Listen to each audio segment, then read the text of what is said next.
MSCS Media is now part of the Spotify exclusive team.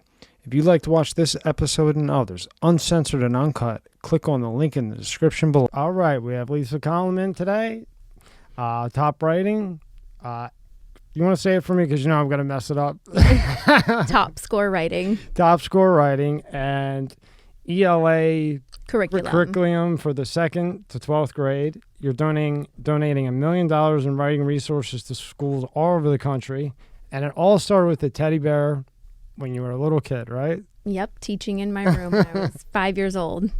So what you set up class on Sundays? I set up class every day from what my mom tells me. And I would line up my stuffed animals on my bed and I would be having a full-on teaching session, teaching them math, spelling, about the world, and I would go on for hours. And I just continued that, got a chalkboard, and ended up teaching. And then in 4th grade, you become a tutor, or are you actually teaching kids? For me in 4th grade? Yeah. No, I ended up, when my first teaching job was teaching 4th grade. Teaching 4th graders. Yeah. Okay. Yeah. So my first teaching job right out of college was teaching 4th grade, and I was in charge of writing. So I didn't care. I just wanted to teach. I didn't plan on teaching writing, but my principal said, you're in charge of writing and you have all these 4th graders. And I ended up being at the lowest performing school in my county without knowing. So it was definitely a challenge. And Palm Beach was the lowest period in writing, right? Our performance was terrible at that time. So it was very low, and the school I was at was the lowest. And so the kids were below grade level, the kids were struggling, and they threw me into writing and said, you got this. And I remember asking, okay, well, where's the curriculum? And they said, oh, we don't have any, but you can find plenty of stuff online and stuff in the reading books. And right away I realized there's nothing.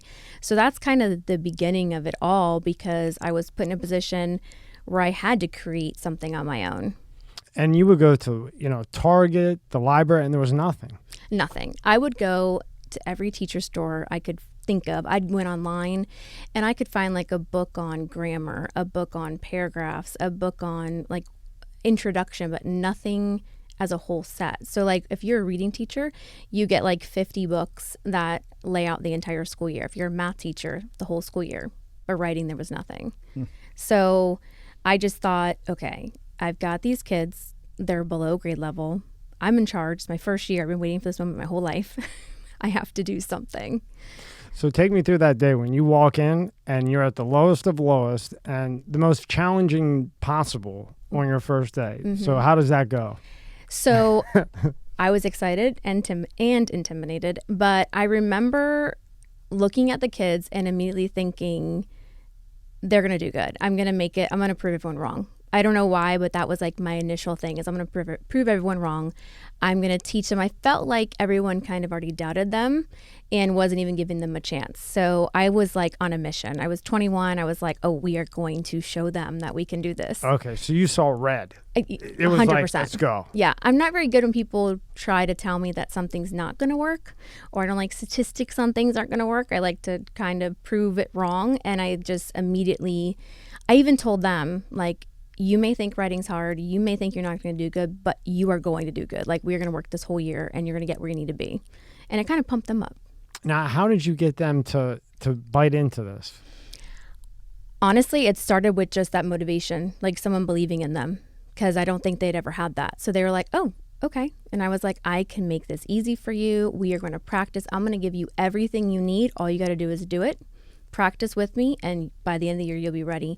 And slowly over time, just those little confidence building, letting like every little small win, I congratulate them on, and we celebrated. And so they suddenly were like, oh, okay, I can do this. Like an essay's not out of the question. Even though I'm supposed to be this below level kid, I actually can do good. And I started to pick up on that and realize what they needed along the way, which a lot of it was just the motivation and confidence. And it sounds like a lot too was somebody cared about them, right? So they're in a bad area, bad school district, they're running the streets, and then you come in and you care. You take the time one-on-one, everything else, and they're like, whether they cared about writing or not, they were just maybe subconsciously happy that somebody cared. I think that's it, because they didn't love writing. No one loves writing. No. It's very rare. They just, I think they knew, and they fed off of that, and that helped them. And I could see it slowly over the year. them get confident with it and speak about writing to other people like they were this great writer. And even though sometimes their writing wasn't that good, I still like pumped them up that it was, because I knew that's what they needed. You know, they did that with Tyson. You know Mike Tyson? Mm-hmm. Like, he was a street kid. You know, he had two choices. He was going to go into gangs and die or jail, but then he found his coach. What was his coach's name? Oh, God. Italian guy, whatever. Well, the guy, he would constantly tell him, you're going to be great. You're going to be the best. You're going to be a champion. Kept pumping that in his head. Even when he would mess up or do something stupid in the streets, you're going to be a champion. And he just buried that in his head. And wow. Look what happened. Did not know that. Interesting. So same philosophy. Right. Just different bases, really. That's it. So you get past that and you're able to turn the code on that kind of, in a way, like, wow, this is working. Yeah. So that first year, prior to me coming in, only 38% of them had ever passed the test. But at the end of that year, 95% of them did. Wow. So that was a great thing. My principal was super excited. But then the following 2 years, I was able to get 100% of them to pass, which was wonderful. But the state didn't believe it, so they set out an investigation for both years. Here. Yeah, like but they thought you rigged the numbers. They thought that we cheated. They never said that, but obviously they were investigating for a reason. Right. So what would happen where we'd get all excited, and then they'd like shut it down and be like, "You're not getting your scores. We're going to do an investigation." And it was because we were exceeding the rest of the district, and here we are, this low performing school. So our reading and math was still really low, but our writing was at 100, and they couldn't understand. So it was always a pain. But by the second year, I'm like, whatever, come in, do your investigation, everything. You're not going to catch us doing anything. We weren't doing anything wrong. And so after that, I was able to go into a position at that school at what they call like a writing coach. So I was able to not just do my class anymore. Now I was able to share my ways with all the classes. Now, is there any chance you can get rid of the SATs? You do have a master's degree. You know, you got a master's degree. Yeah. You could do it. Is there any way you can dump them? I know. How do you feel about the SATs? You know, I hate that we base so much on one test for anything. I'm not against testing. I think we do need testing for sure, because it's the only way to be accountable for teachers, know that students are on level. It's our way, you know, to keep everyone on track.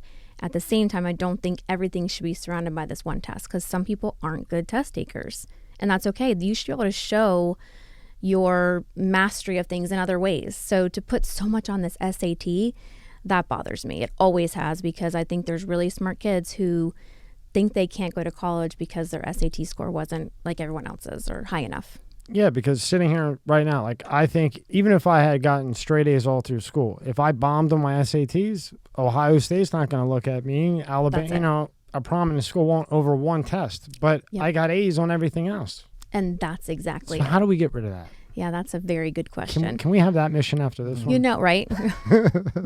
don't put it out there, because I'll try to figure out a way. You said you like missions. I was going to say, This is a big one. I got one. You see me on the news, Lisa Collum. I gave you the idea. Yes. I don't want a percentage. Just get it done. Right. No, I hope that we slowly move away from testing being our only way to gauge whether students got it or not.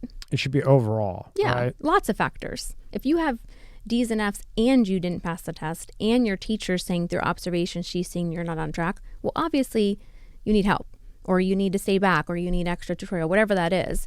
But if you're doing well in areas and you just bomb one test, that should be taken into consideration. And you see how you did all that with the fourth graders? Mm-hmm. Even though it was fourth graders, if I put 100 people in this room that went to college and school and say, like, successful, let's say, you know, 7 figures and above, and I say, how much of what you learned in school do you use today? If they're a CPA and they went to college and got a master's degree in CPA, right? Right. And I say, how much do you use that you learned in college or school? 0. 0, 0, 0, 0. Yep. And that's part of your mission with all of this kind of in general, although it's writing, being that most people go to school and they never use it in the real world. Right. And that's it. So even with, you know, my own school, my idea with that was college doesn't have to be the track for everybody. And there are so many other things that you can do, and it doesn't mean that you failed. And, you know, a lot of kids just need to see that there are other tracks and other ways, because they think, I can't be this or do that unless I have a degree or a degree from this college. There's nothing wrong with going to a community college or to an online college or to a trade school or getting a certification in an area. And so I just go back to that, everyone's different, and we got to just figure out the best needs for that kid and their best track. Well, remember when we were all growing up, you have to go to college, you have to get that college degree, Yep. and you come out with the student loan and everything else, and what? Right. And then you got people that didn't do that, started a business on the side, and they're killing it. Exactly. Yeah. And that's what makes me mad about, like math, for example. When you're in high school, why are we taking trigonometry? Unless you are going into that type of field, which you probably don't know in high school, a lot of it's just a waste. And we're over testing these kids and putting so much pressure on them in courses that have nothing to do with life. I'm teaching the Pythagorean theorem with A's and B's and triangles, and I'm like, I can't even tell you where you're going to use this. Okay? But at least with writing, what I always tell them is it may be an essay now, but it'll be an email later or a report that you have to give to your employees later. Like it's just the skill of communication. It's getting your thoughts from in your head on paper or typing it. So to me, I always try to make sure kids know, like, this is not just for the test or for school. This is like a life thing. And I think they appreciate that because they know it's valuable. This episode is brought to you by Fiji. More than just water. This is not just rock. It's ancient volcanic rock that filters tropical rain, giving it double the electrolytes and its signature soft, smooth taste. It's not just water. It's Fiji water. Again, that's fijiwater.com/MSCS, $5 off and free shipping. This podcast is brought to you by Monster Energy. Tear into a can of the meanest energy drink on the planet, Monster Energy. It's the ideal combo of the right ingredients in the right proportion to deliver a big bad buzz that only Monster can. Monster packs a powerful punch, has a smooth, easy drinking flavor. Athletes, musicians, co-eds, road warriors, metalheads, geeks, hipsters, and bikers dig it. You will too. Monster Energy is more than just the green OG. Monster has Monster Ultra, Juice Monster, Monster Hydro, Rehab Monster, Dragon Tea, Monster Max, Muscle Monster, and many more. Buy on Amazon, buy on Walmart, or go to monsterenergy.com and believe me, you'll find a place. Unleash the beast. Monster Energy. It's something they'll be able to use, and it can push them further. Writing and communication in general, an interview, any type of job, you're going to do better if your communication skills are better. And when I was reading through everything, I was like, there was nothing with writing. It was like hard to believe, from the outside, not knowing, you would think there has to be, we have reading class, but no, there was no writing class. Yeah. What they try to do is this is still going on. Like, I'm literally going through this right now. There's reading curriculum. So there's this big book of reading and they sprinkle writing in it. And so like at the end of every chapter, it'll say, write a paragraph about an animal you like, or write a paragraph about a vacation. But I'm like, how are they supposed to write the paragraph when we never taught them? And they're kids, which means they need daily practice and repetition. Like, if you have a football game, you're going to go practice. Like, why are we not daily practicing for writing? So I just did all the basic stuff. Like, to me, regardless of what college said, I knew you got to practice to do better. So that daily practice was part of what I implemented with them. Like when I go like shoe to my daughter, now she says shoe. Mm-hmm. So it's the same thing. That's it. But, how can a teacher expect somebody to write a paragraph that doesn't even know what a paragraph is? Exactly. And that's where you come in. That's it. So I always try to open, because, when you're a teacher, especially when you're a new teacher, you just take what you're given and you do it. But I try to open their eyes to look how many times you're teaching writing. 5, 6 times. Again, we're going back to elementary school kids that need that daily practice. So my curriculum is daily lessons. They're constantly learning, practice, learning, practice. And so showing them what mine can offer, obviously they can see clear that that's what their kids need. And this is a horrible example, but proves your point. Mm-hmm. Jordan Belfort, the Wolf of Wall Street movie, when he wrote that book in jail, there was no writing books. That's how I knew, because I had read about him. Okay. Because he's smart, just an idiot. But, Yeah, right. Whatever he did. But you got to be smart to do what he did, right? So when he went to write his book, there was no writing materials anywhere. Even in jail, there wasn't, nothing. So he wrote that book based on a Tom Clancy book. So that's like how he went with it. But had he had the writing skills like you're doing, So it's not just an essay or for an interview. Maybe one day you write a book. Right. Well, you got to be able to write. That's it. You know what I mean? The only reason he wrote the book was because he had 5 years in jail to sit there and write it. Right. You know right. what I mean? Exactly. But it just shows how much it really is needed. Yeah. In so many different aspects. Yeah. And most kids are like, well, we text or we, and I'm like, yeah, but you're going to be, even a text when you're an adult to someone you're working with needs to be clear and organized. You just can't do like this, whole 5 paragraphs together. I got more red lines in my emails and texts than you can count. Yeah. Spell check. Oh, they're horrible. Yeah. They're horrible. People are like, what'd you say? And it's not even like, spelling's important, but now we have all these things that can do that. It's really just getting your thoughts on paper in an organized way too. It's sometimes I'll get papers from high schoolers that are about to graduate that have just one, I call it like a pile of mush. And I'm like, what is this? Like, just separate the paragraphs. It's little things like that. And they're like, oh yeah. And then it becomes more clear to them. So you do this for what, about a year with the 4th graders? So I was in the class for 3 years. Then I was a writing coach for about 3 years. And then I became what they call a writing specialist. This was kind of the time that really ended up launching me into my business later. Because this whole time I hadn't written anything down. I'm just sharing best practices, sharing strategies that were working. So as a specialist, I was assigned the 15 lowest schools in our district. Lucky So you. yeah. But again, I was like, all right, perfect. Give me the lowest schools. We'll get them where they need to be. Those schools were outperforming all the A schools. So over these years, everyone starts to say like, who's this lady? What is she giving out? Or what is she telling you guys that's working? So by the end, I think I'm on my 3rd baby by now, and I leave the district because I went and took a job teaching online because I was like, I want to be home in my pajamas. And it was that like week that I left that everyone I had worked with for the past 10 years started calling saying, where'd you go? We need you. And I was like, no, I left. I'm at home. I had a baby. I'm working online from now on. They're like, no, we cannot survive without you. And I was like, well, what do you want me to do? And they're like, just write it all down and we'll buy it. And I was like, oh no. I like laughed. I was like, I don't do business. I don't even know where to begin. Not going to happen. They're like, write it down, put it in a binder, sell it to us. And that led me to like that night Googling, how do you start a business in Florida? But what about the superintendent? She helped you get in. What did she see in you? So we're going back a little bit, right? Well, actually after I started my business, I was just doing local, but that superintendent came the 2nd year of my business actually, because I was just doing it kind of for fun on the side. I was making a couple $100s here and there, took the kids to Disney. I thought it was like the greatest thing ever. But it was that moment, my 2nd year in my business, when it was just like a side thing, that superintendent called and she said, I've looked at all the scores at schools in this one county, and I called them all because they're these low F schools and their writing is all 95, 98, 100. And she goes, they all said to this girl, Lisa Collum. And they said, she said, so I got your cell phone number and that's why I'm calling you. And I was like, oh, I remember just like randomly answering at like the grocery store, not knowing I'm talking to a superintendent. And she said, I need 500 binders by next week. And I want you to come out and train my teachers. And I remember thinking, I don't have 500 binders.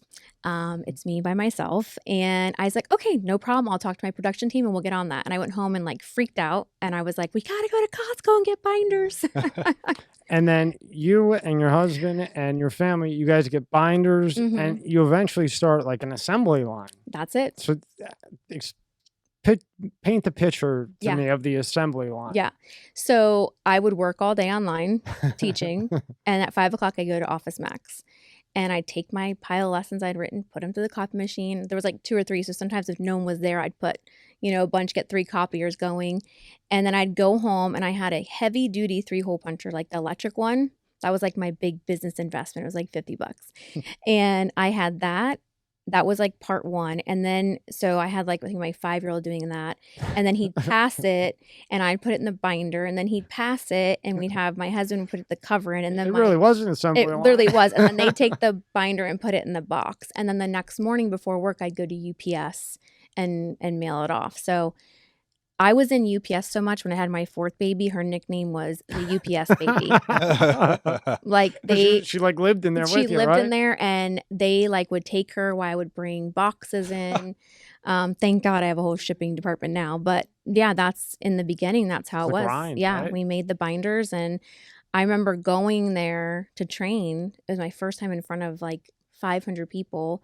I bring all these binders. I didn't even think about it. I'm by myself in my van. And I'm like, I pull up and I'm like, how am I supposed to get 500 binders in there? I didn't even think. I don't have a dolly. I don't have a box. And I like go inside and I'm like, does anybody have like a box or anything I can put these on? And they end up coming out and helping me. Now, what's one of the things when you're making these binders, and I know the superintendent, she helped you, but did you do a lot of legwork, a lot of cold calls to get these out? Because when you're making them and you're pushing them, are they actually using them? Are they buying them? Are you giving them for free to get them out there? Like, what are you doing to get this to blow up? Yeah. So in the very beginning, that's all I did was give out stuff for free, pieces of it. There were sometimes I gave the whole curriculum, but I would always give out like the first section, which was like 20 lessons or a couple sections. And I'd always say, I'm going to give this to you, but all I ask for in return is that you give me a testimonial, a picture, video, and give me your data at the end. Because I knew that's what teachers wanted to see, that it worked. And for the first 6 years, like I didn't pay a penny for advertising and marketing. That's all I did. And I asked them to share on their social media, share at their school, and I was constantly giving out pieces for free. So it's constantly you doing the legwork, whether it's physically legwork or online legwork. And I always ask this because people that made it like you, I like to see how they got there. And it always comes back to they did it themselves, didn't depend on anybody else and involved too many nuts in it, and you did it yourself. Yeah. And I think that's it. I knew my product and I knew I had like lived through the building of it, so I was able to explain it the best. And I knew no matter what the situation was, when a teacher said, I have a student that struggles with this, I'm like, bam, so did I. Here we go. All our kids, English isn't their first language. They're struggling. So is my whole class. It works. Try this, do that. And so for me, I wanted to share what I knew. I'd worked with my school, which I was in probably the worst situation. So no one had a story that upped me. And then you had 15 more worse situations too later. And I had a lot of like referrals for that because I'd say, call the principal. And teachers, just like any human being, we trust each other over like an ad or a picture. So you can only do so much of that. People want to hear from real people. So I'd ask a teacher, can you share on your Facebook? And she'd share a picture for using it, talk about it, and then I'd get 4 or 5 from there. And then those 4 or 5 would talk to teachers. When one teacher has something, the rest of them, what are you doing? What are you doing? And it just spread like that. And I slowly started building an email list too, every time I went to a conference. And now I'm in year 11. I have like 150,000 people on my email list. Oh. And so it's been a long time over, building it. But for me, I was like, I know through email I can catch them. Because I remember from me, I was always on my email. So I thought if I just send them an email with like tips, they'll want to check their email because I'm sending out tips. So I wanted to like do this, and now I know it was a good move, but back then I thought, what if I kind of make it a little bit of tips, a little bit of selling, a little bit of tips, so they were checking no matter what, but I was able to also sell in the process. And what a power move back then, though, to make sure, because everybody does it now. Well, we just started doing it now. Actually, we're idiots, but you were smart enough to do it way before, where every time you gave the book to somebody, hey, take a picture or a testimony that you have it. And then people see that. Yep. You're smart. And I know, because it's funny now. It took us a year to realize that. Sitting here for a year.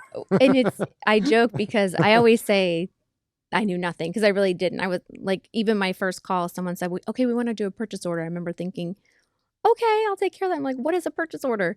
But there are some things like that I laugh because I'm like, man, I was onto something and I had no idea what I was doing. But that's honestly how I built my business until I had a team. That's all I did. And, now we do all the crazy ads and all that stuff, which is great. We've reached a lot, but it's just people talking and sharing. And much as people have a love-hate relationship with social media, the potential and reach is, just something you can't get that anywhere else. And for another woman or man that is trying to excel like you did, how did you handle a no? Or how did you handle when you gave the book and there was never they just said yeah to make you happy and threw it in the trash can? Yeah. How did you handle that emotionally and not be like, Right.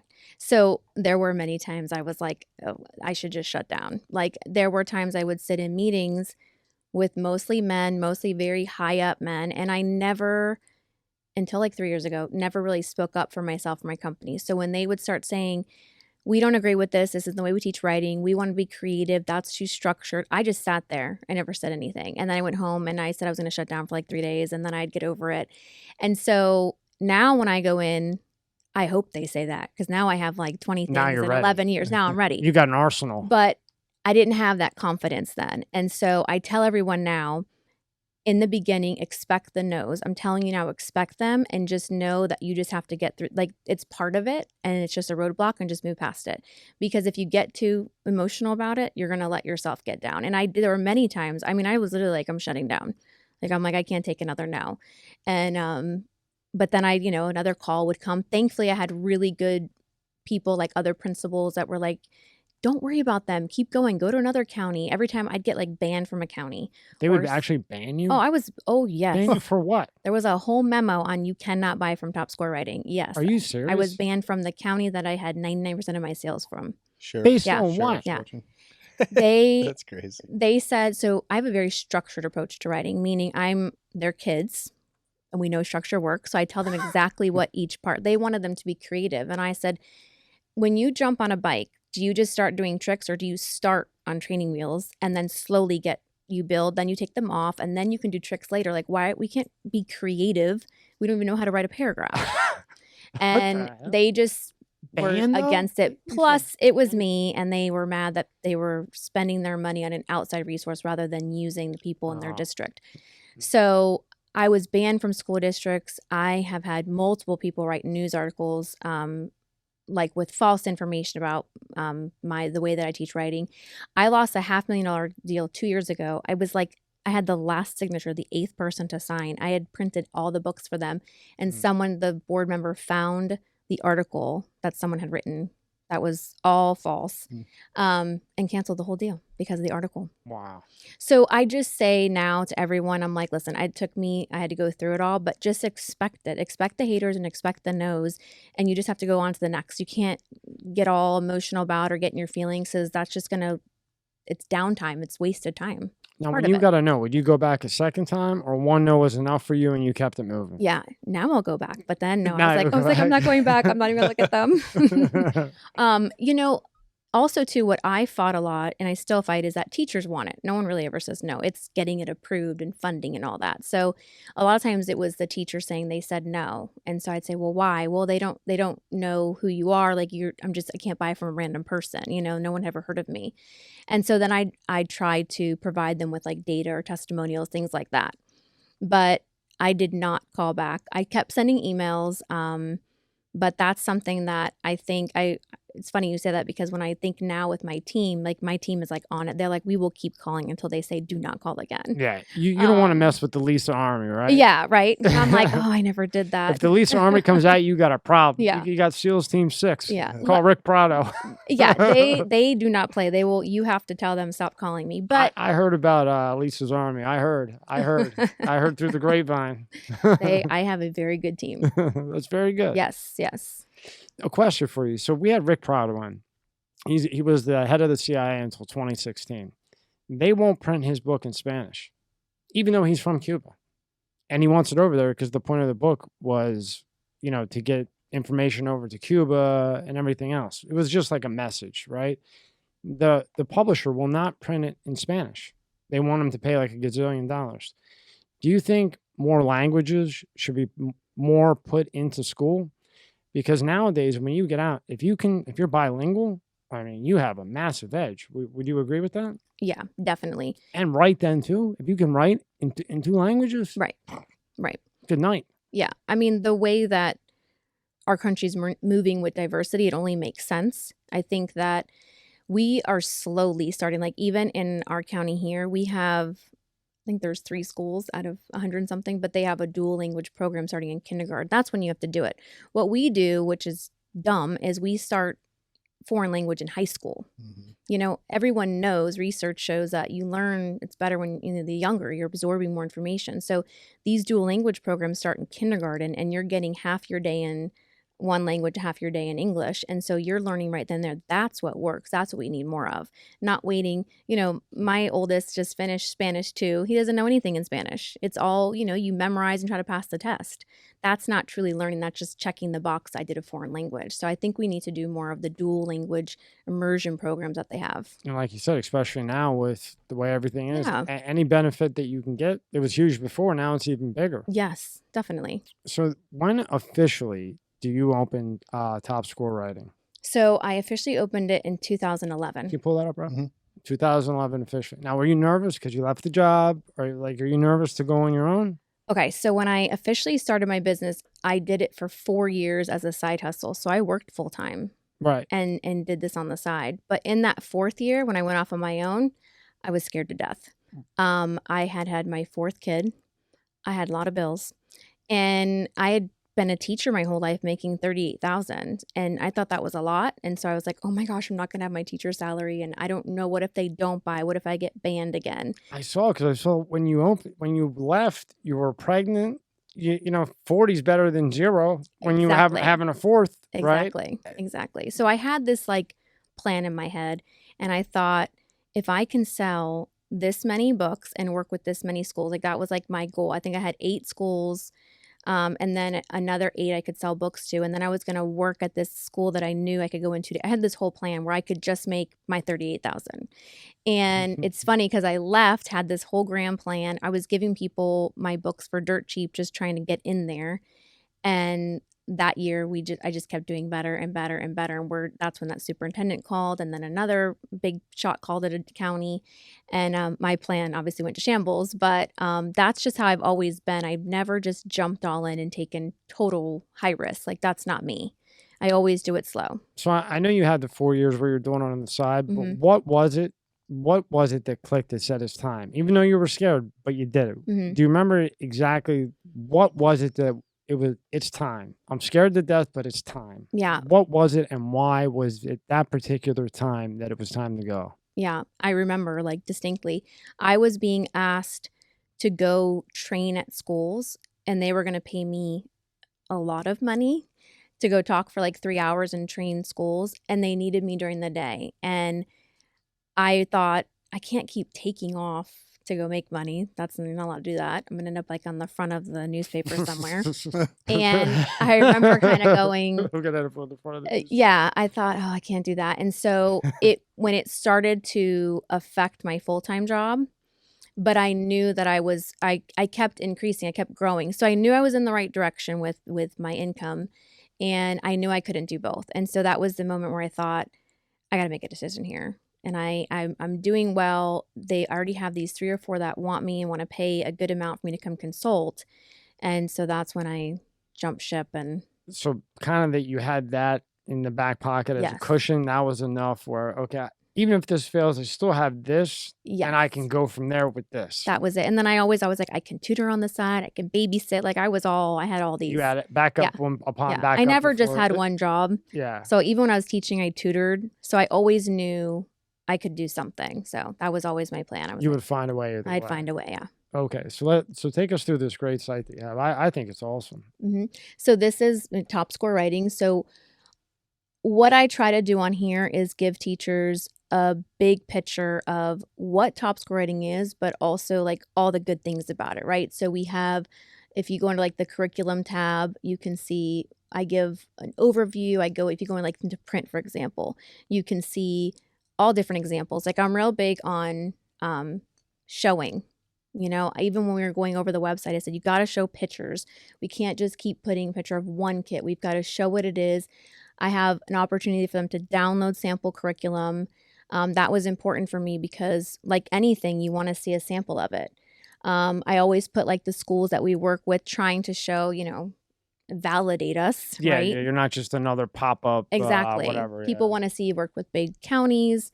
I also put, I believe it's under why it works. Yep, we have our data testimonials. So if someone emails me for the last 11 years and says, I love your program, it's the best thing ever, I'm can I use that as a testimonial? Yeah. Or if they post on social media, can I use this testimonial? And so I keep everything. I put the research up there because again, it's hard. It's always been hard for me because I'm not a big company. That's cool. And you can even download some of those PDFs. Yep. I make everything so they can download, use it. I always say try it. Yeah, If you look, don't, there's you're your not sure about it, try it. Why it works. You can see I try to show like what the curriculum books are because I want them to see that they're getting a whole kit. You know, it's not just some little book. You're getting a kit that takes you through the entire school year. You know what's huge? Just as a marketing guy myself, that on the side of the book, you put grade 2. You know, when you go into stores, they don't do that. They'll just put the name. They'll just put, you know, top score writing 1, you know? Right, exactly. And I know, well, and with you saying that makes me think the whole reason I did that, because as a teacher, you've got this row of books and you have 5 seconds to grab your next subject. You've got to be able to see it real quick and just grab it. Yeah. Rather than having to go through everything. So I always tell teachers, I make my website so you can validate or fight for like why your school should buy this, right? Because it's investment for the school. You're saying buy this program. The school's like, who the heck is top score writing? And then, but you're able to go on here, download sample lessons for your principal, download the research, look at the testimonials. You can even hook up a demo of our online. So I try to make it that one spot where people can find out information, but also people can go to show others why they should have it. Right. So when you go to sell this, you say, hey, just check it out and look for yourself. And then you have everything, because you have 16 years of stuff that you could throw up there, you know, because of the way you kind of strategize your future without maybe even knowing, kind of. That's right? Exactly it. And it's funny because my sales, almost everyone on my team is a past educator who used my program. But my 2 salespeople who are on the phone all day long did use Top Score. And when they first came on, they said, I'm not really a salesperson. And I always said, you don't have to sell. All you gotta do is talk about Top Score writing, talk about how you used it and what worked, and help them solve their problems. That's it. What's your issue? My kids are low. Okay, here's what we have. You know, or my kids are struggling with this. Okay, here's the strategies in our book. So kind of shifting that, you know, car salesman selling to just talk about it and how it works, and that's it. And what do you think with Top Score writing? What is the biggest niche in that sells? That it provides everything for the entire school year. So the teacher doesn't have to do any planning, any looking for lessons, no searching, making activities, every little thing you could possibly want, homework, quizzes, extra assignments, things for struggling students, things for kids that get done early, things if you have extra time at the end of the year. It's the whole kit. Everything you need for the entire school year is in your kit for that grade level. When you were teaching, and even when you do it now, what's your favorite grade level to work with?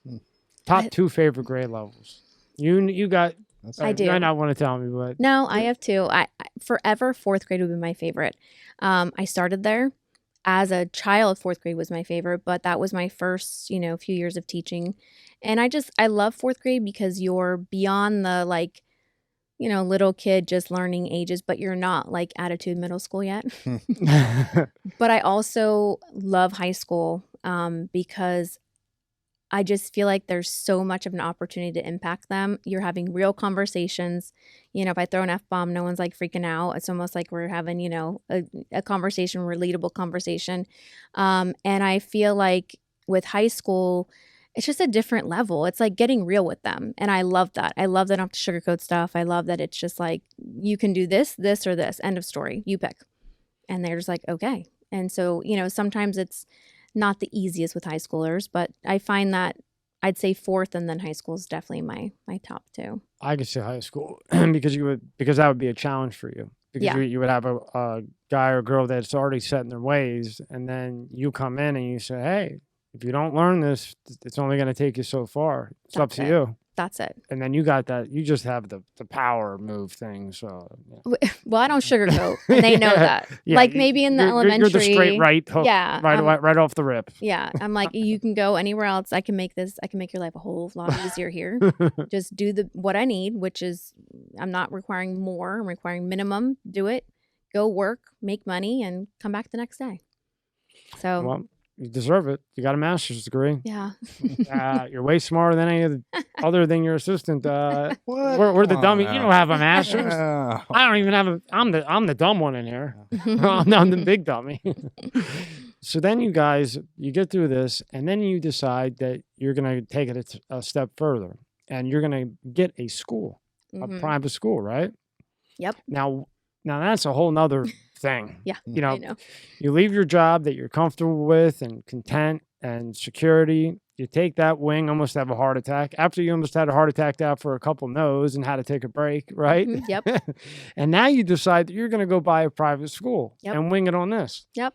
So take me through that process. Yeah. How, I know, but how that came about. Because it's really, really cool. Yeah, people joke and I'm not kissing your ass. There's, they say there's a movie like I bought a zoo or something. Like you're like the movie, but you bought a school. It's just random.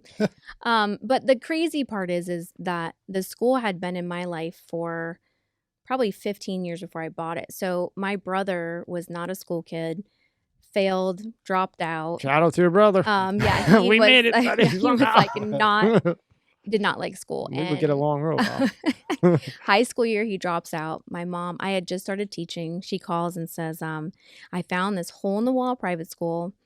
The guy and his wife run it. It seems perfect for your brother. He's going to start there. So I kind of go, okay, we'll see if it lasts. Well, he's there 2, 3 months, 4 months. Every time I go home, he's going yapping about the school, how much he loves it. He never, most kids will like fake a sickness every once in a while, never sick. Summer comes around, he begs my mom for summer school. And this is a kid who hates school, hates right? school. So I'm like, what? This is some bull. I'm like, this is not a school. He's lying. Something else is going on. What's going on? Yeah. He's doing something. Yeah. Right? I'm like, something's not right. So he's like, no, it's great. The guy. So basically it was a guy and his wife who started it because they needed something different for their kids. They started with one kid, built it up. By the time my brother was there, I think there was like 70 or 80 kids. Now it's behind a church in these rooms, very old, nothing special. And, I'm used to being in the public school and everything's, clean and up to date. Like modernized. And so I walk in and, first I said, I'm going there. Like, I want to see what this is because I think you're lying. So I go there. Checking up on your brother. Yeah. And I walk in. For once, he wasn't lying. Right? I walk in. Half the kids are in pajamas. Now, I'm used to public school, which most of them had uniforms. Half of them have their feet kicked up on the table. The teacher is sitting on a desk at the front. And the room is like bare. And it's just like tables, not even like desks. And so I remember, and now the guy knew I was coming. So he goes, go ahead, sit in the back. And I watched for about, 40 minutes. And he never wrote on the board. They talked the whole time. Half of them had their feet up. It was like they were lounging around, but it was the first time I saw an entire class engaged in a conversation. Paying attention. And it was the best back and forth conversation I'd ever heard. And I remember after the guy who owned it said, you want to come talk? And I said, what is this? Like, what is going on here, right? And he's like, listen, these are all kids that have dropped out or failed or just don't think they're good enough. He's like, and I just have real conversations with them. He's like, I want them to know that they can come here. It's a safe place. We keep it lots of like life skills, lots of conversations. And I said, this is amazing. And we talked for about an hour. And as I walked out that day, I opened the door and then I came back in and I said, when you don't want this anymore, call me. And I was 21, 22. And for about 10 years, he would call me, we would meet and now he was like probably 65 when I met him. So I thought he was going to get rid of it. Yeah. Like, kind of on his way out. I think it took 10, 12 years. And then when he called me, it ended up being perfect timing because if I would have gotten the school when I wanted it, top score writing would never be where it is. So I had time to build top score writing.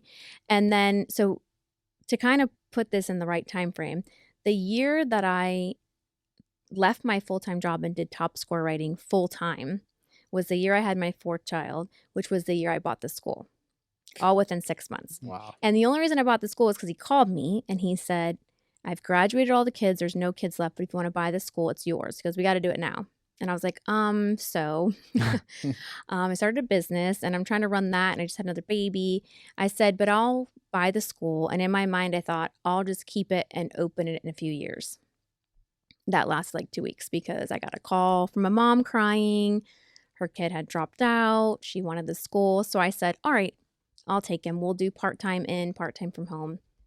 Then it was 5 kids. Then it was 7. Then I was hiring a teacher and now we're a fully maxed out school. So, but you started what? You had 10 to 15, right? So In the very beginning, yep. When I started, I had my one, and then I got a knock on the door like 3 days later, and then word spread that we were like, because I think everyone thought that the school was shutting down because the guy knew he was going to sell, so he just graduated everyone out, wasn't taking new kids, and then yeah, so I had 10 to 15, hired my first teacher, and I turned it into a nonprofit because I knew that this wasn't like my main business to make money. Like I wanted to be able to get funding and grants and do different things with the community.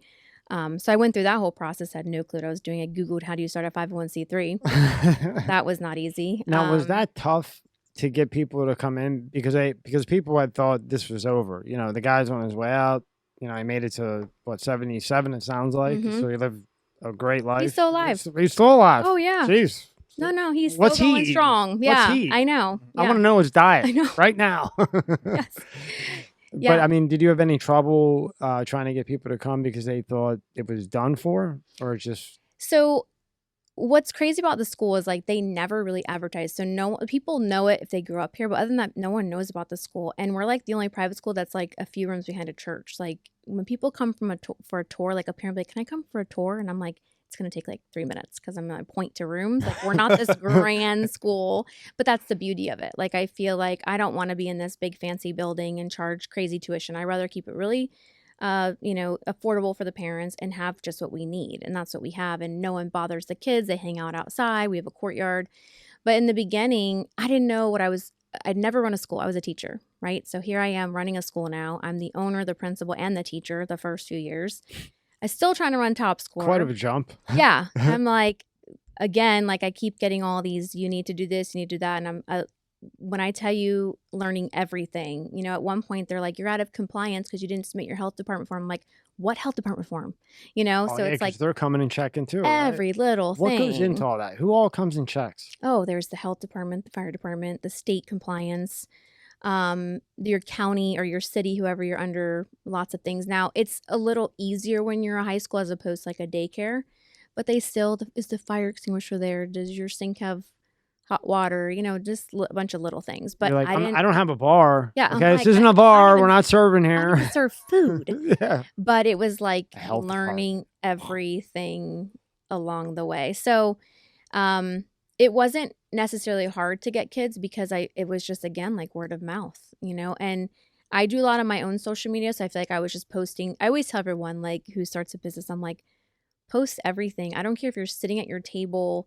Let's say you sell muffins on the side, like a bakery. I don't care. As you're mixing, post a video of you mixing. Like people need to see that you're up and running and doing things and they fall in love with your story, you know, rather than just a picture of everyone posing. So I was always posting about my school and I'm here and, you know, this kid graduated who dropped out of the school. And so just through word of mouth like that and people talking. Well, look at the fart girl. She made $1 million on that. Yeah. She did the fart jar and she made over $1 million just doing that. Yep. Was it $30? I mean, it sounds funny, but just like you said, post whatever because you never know. And that's it. She did. She made over $1 million, and now she's getting paid to be interviewed. And that's it. I mean, I bet you if I tried to call her right now to have her, a girl that fart, she'd probably be $10K plus travel for right.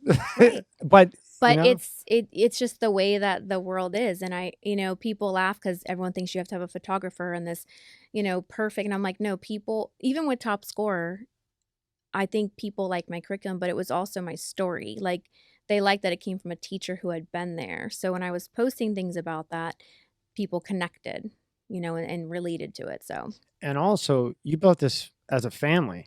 You know, your husband helped you like crazy. When I was reading, I mean, your husband was okay with all this. Most husbands be like, raise the man. Well, yeah, you raised him. Well, you know, hey, look, hey.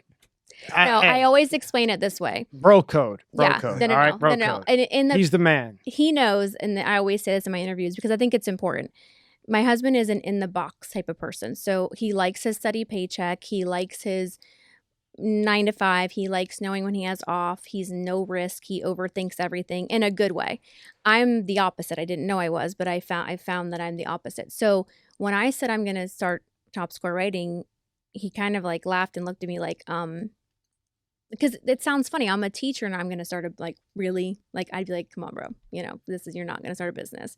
And he kind of looked at me and I said, no, I'm going to start it. I said, but I'm going to start on the side. I'm not going to put any money. And he was fine with it, kind of like looked at me like every once in a while, like, are you sure about this? And I'm like, it's all good. It's all good. When I said I was going to buy a school, I think he laughed and fell on the floor and said, you don't eat, because he's an administrator at school. Yeah. I've never been that. Like, he knows way more than me. And he's like, you are going to buy a school? Like, what? And I'm like, I'm going to figure it out. He's probably like, Lisa, what now? Yes. Now he's like that. But yeah, so the great thing about my husband is that he's in education. He's like super smart. Like, you would never know when you look at him, but he looks like he's probably just hanging out in the streets, but he has like 5 degrees in education, his thing. So the beautiful part about it is throughout all of this, I'm able to like constantly in my school, I'm like, hey, I got a kid that did this or a parent that did this. What would you do? So it's been nice to have a person in the same field, of it. But it's funny because I think along the way, I go from someone who's going to be a teacher my whole life, never speaking the word business, to I'm going to start a business, then I'm going to start another one. I mean, I got a few crazy eyes. I just thought it was so cool because you see so much divorce, so many people breaking up, and in your situation, if you didn't have him, you might have just ruined yourself. Yeah. Because you would have jumped in too quick like me. Like, I'm an idiot. I don't think I just do it. Yeah. And, I'm a moron. So, like, I would be like, I need somebody to tell me, Tom, no, not a good idea right now. Let's wait a little bit. And I'm like, no, this is good. I even go to him. Yeah. And he'll be like, are you crazy? And I'm like, no, let's do it right now. Yep. And he'll be like, Tommy, no, just please listen to me for the once. microphone right before you got on here. Oh yeah, I was about to take apart this whole thing. Oh, he's like, because I wanted do not touch it. Yeah, and I still did anyway, but only halfway. Well, that's exactly it. So, and that's how. I just think it's just a beautiful thing that you guys work so good together. When I'm seeing all the craziness out there. Yeah. That's it. Yeah. And I'll even say, like, we were joking the other night, we had a bunch of friends over and I said, you annoy the heck out of me. And he goes, I'm your motivator. And I'm like, what do you mean by that? He's like, I'm the one. He's like, I said, no, you always question everything I do. He goes, yeah, but I'm motivating you along the way. He's like, I want to make sure you don't make the wrong What is wrong with you girls? Why don't you understand that? Listen, when we question you, it's because we care. I feel like I'm getting tried when I get questioned. So yeah, and then you fight back. Yes. And I'm sure I don't want to speak for him because he's the man. But eventually you're just like, okay, okay. Because I'm also a little naive and very trusting of people, and he'd be like, not getting a good vibe, and he always was right.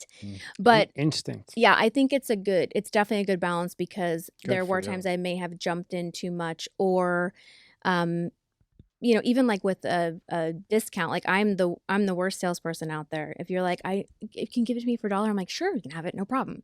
Like my team's like, do not answer the phone, Lisa. Yeah. We are charging. I'm terrible. But my husband would be like, no, you charge them this, don't give them that. And I'm like, I can't, I know them, blah, blah. And then he'd be like, no. And then I'd be like, it's gonna be 500. They'd be like, all right. And I'm like, it worked, so.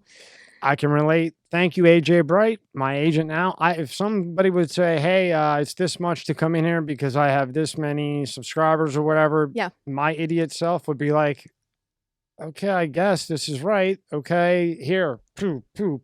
And then when I got AJ as my agent, he's now that I'm good enough or whatever. Right. I'm just messing with him. No, I know. I just met him on later, halfway in. And now it's like, no. Yep. Well, he tells me no. Yeah. And then we say no. And he tells me no too.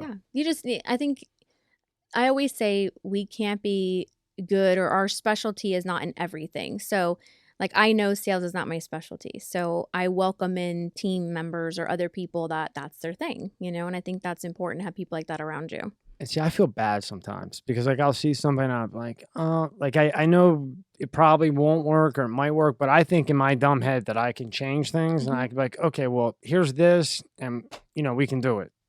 And then that always just blows up in my face. Yep. Completely bomb. Yeah, same.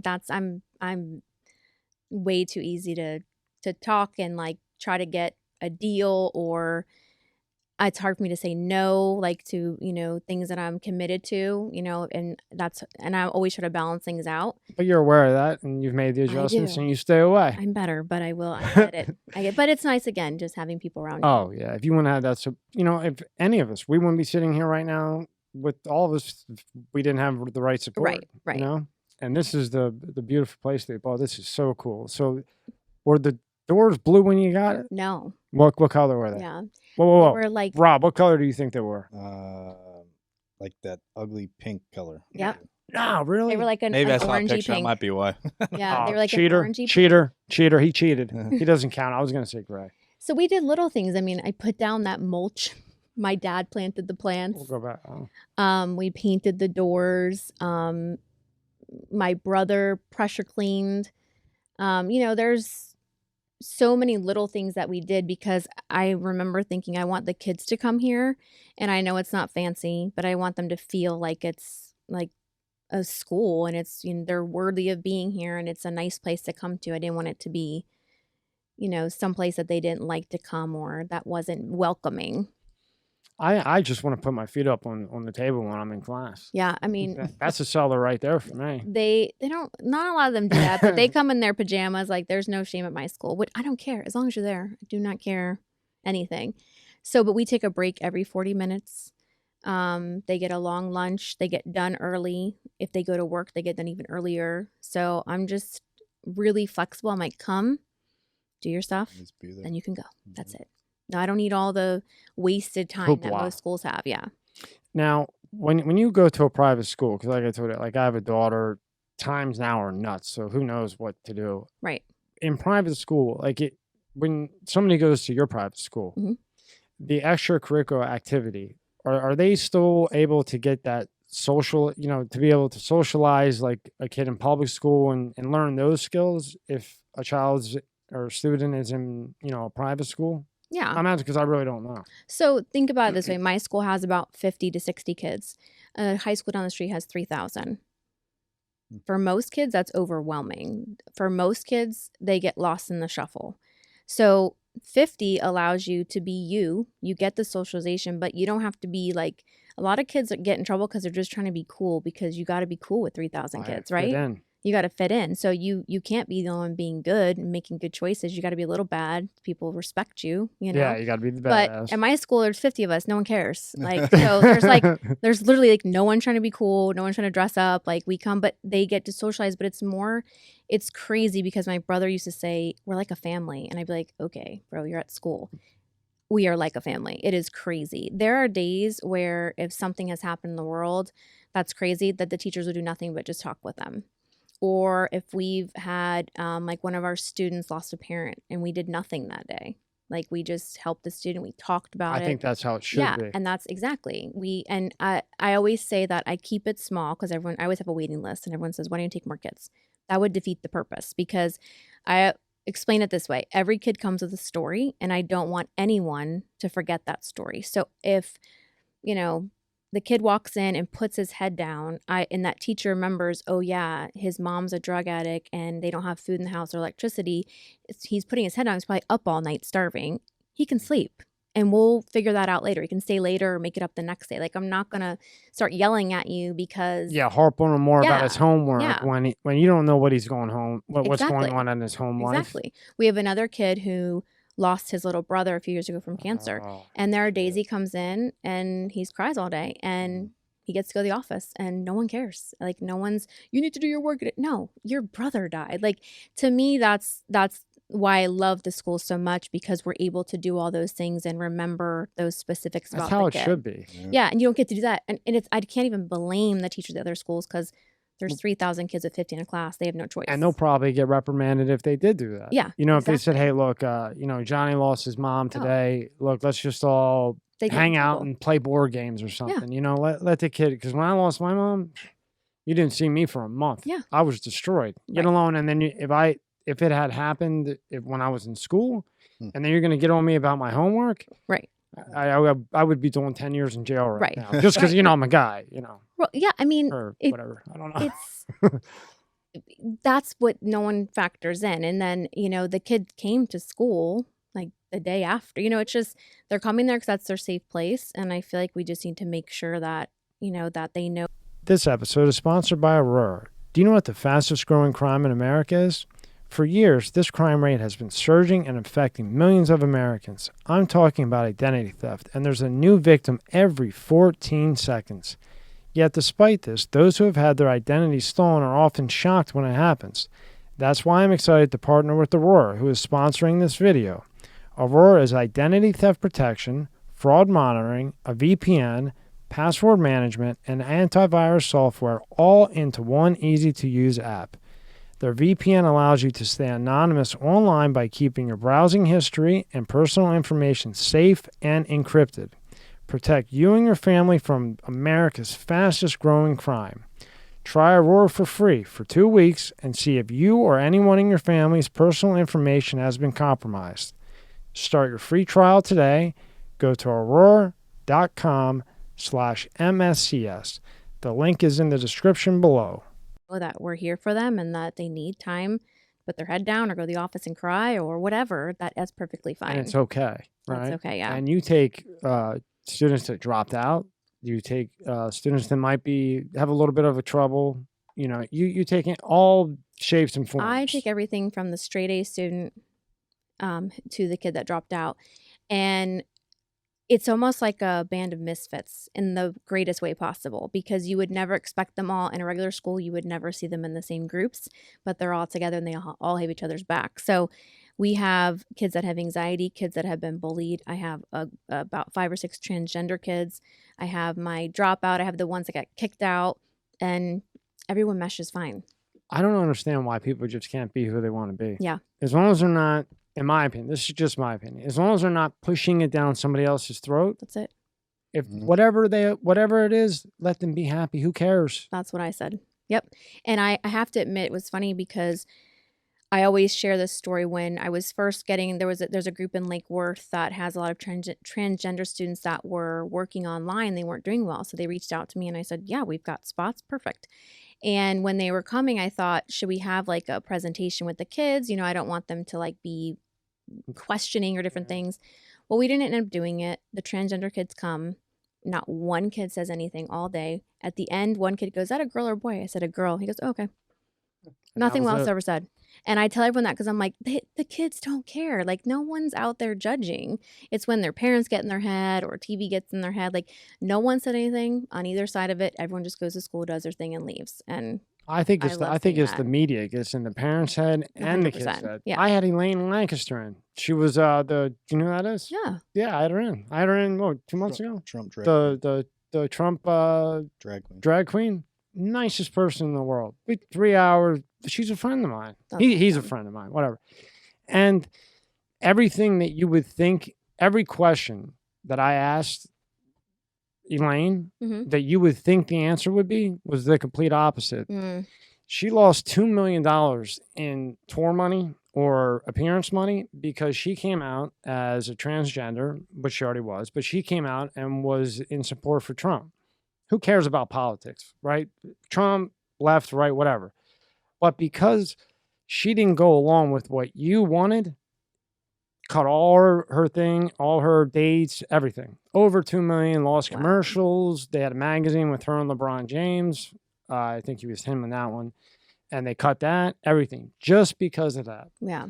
And there's nothing wrong with Elaine. Elaine's not pushing anything down my neck or Rob or anyone else. Right. And I said to her, I said, well, how do you feel about, a male competing in a woman's sport? And now I would have thought that Elaine would have said, well, I think that's okay.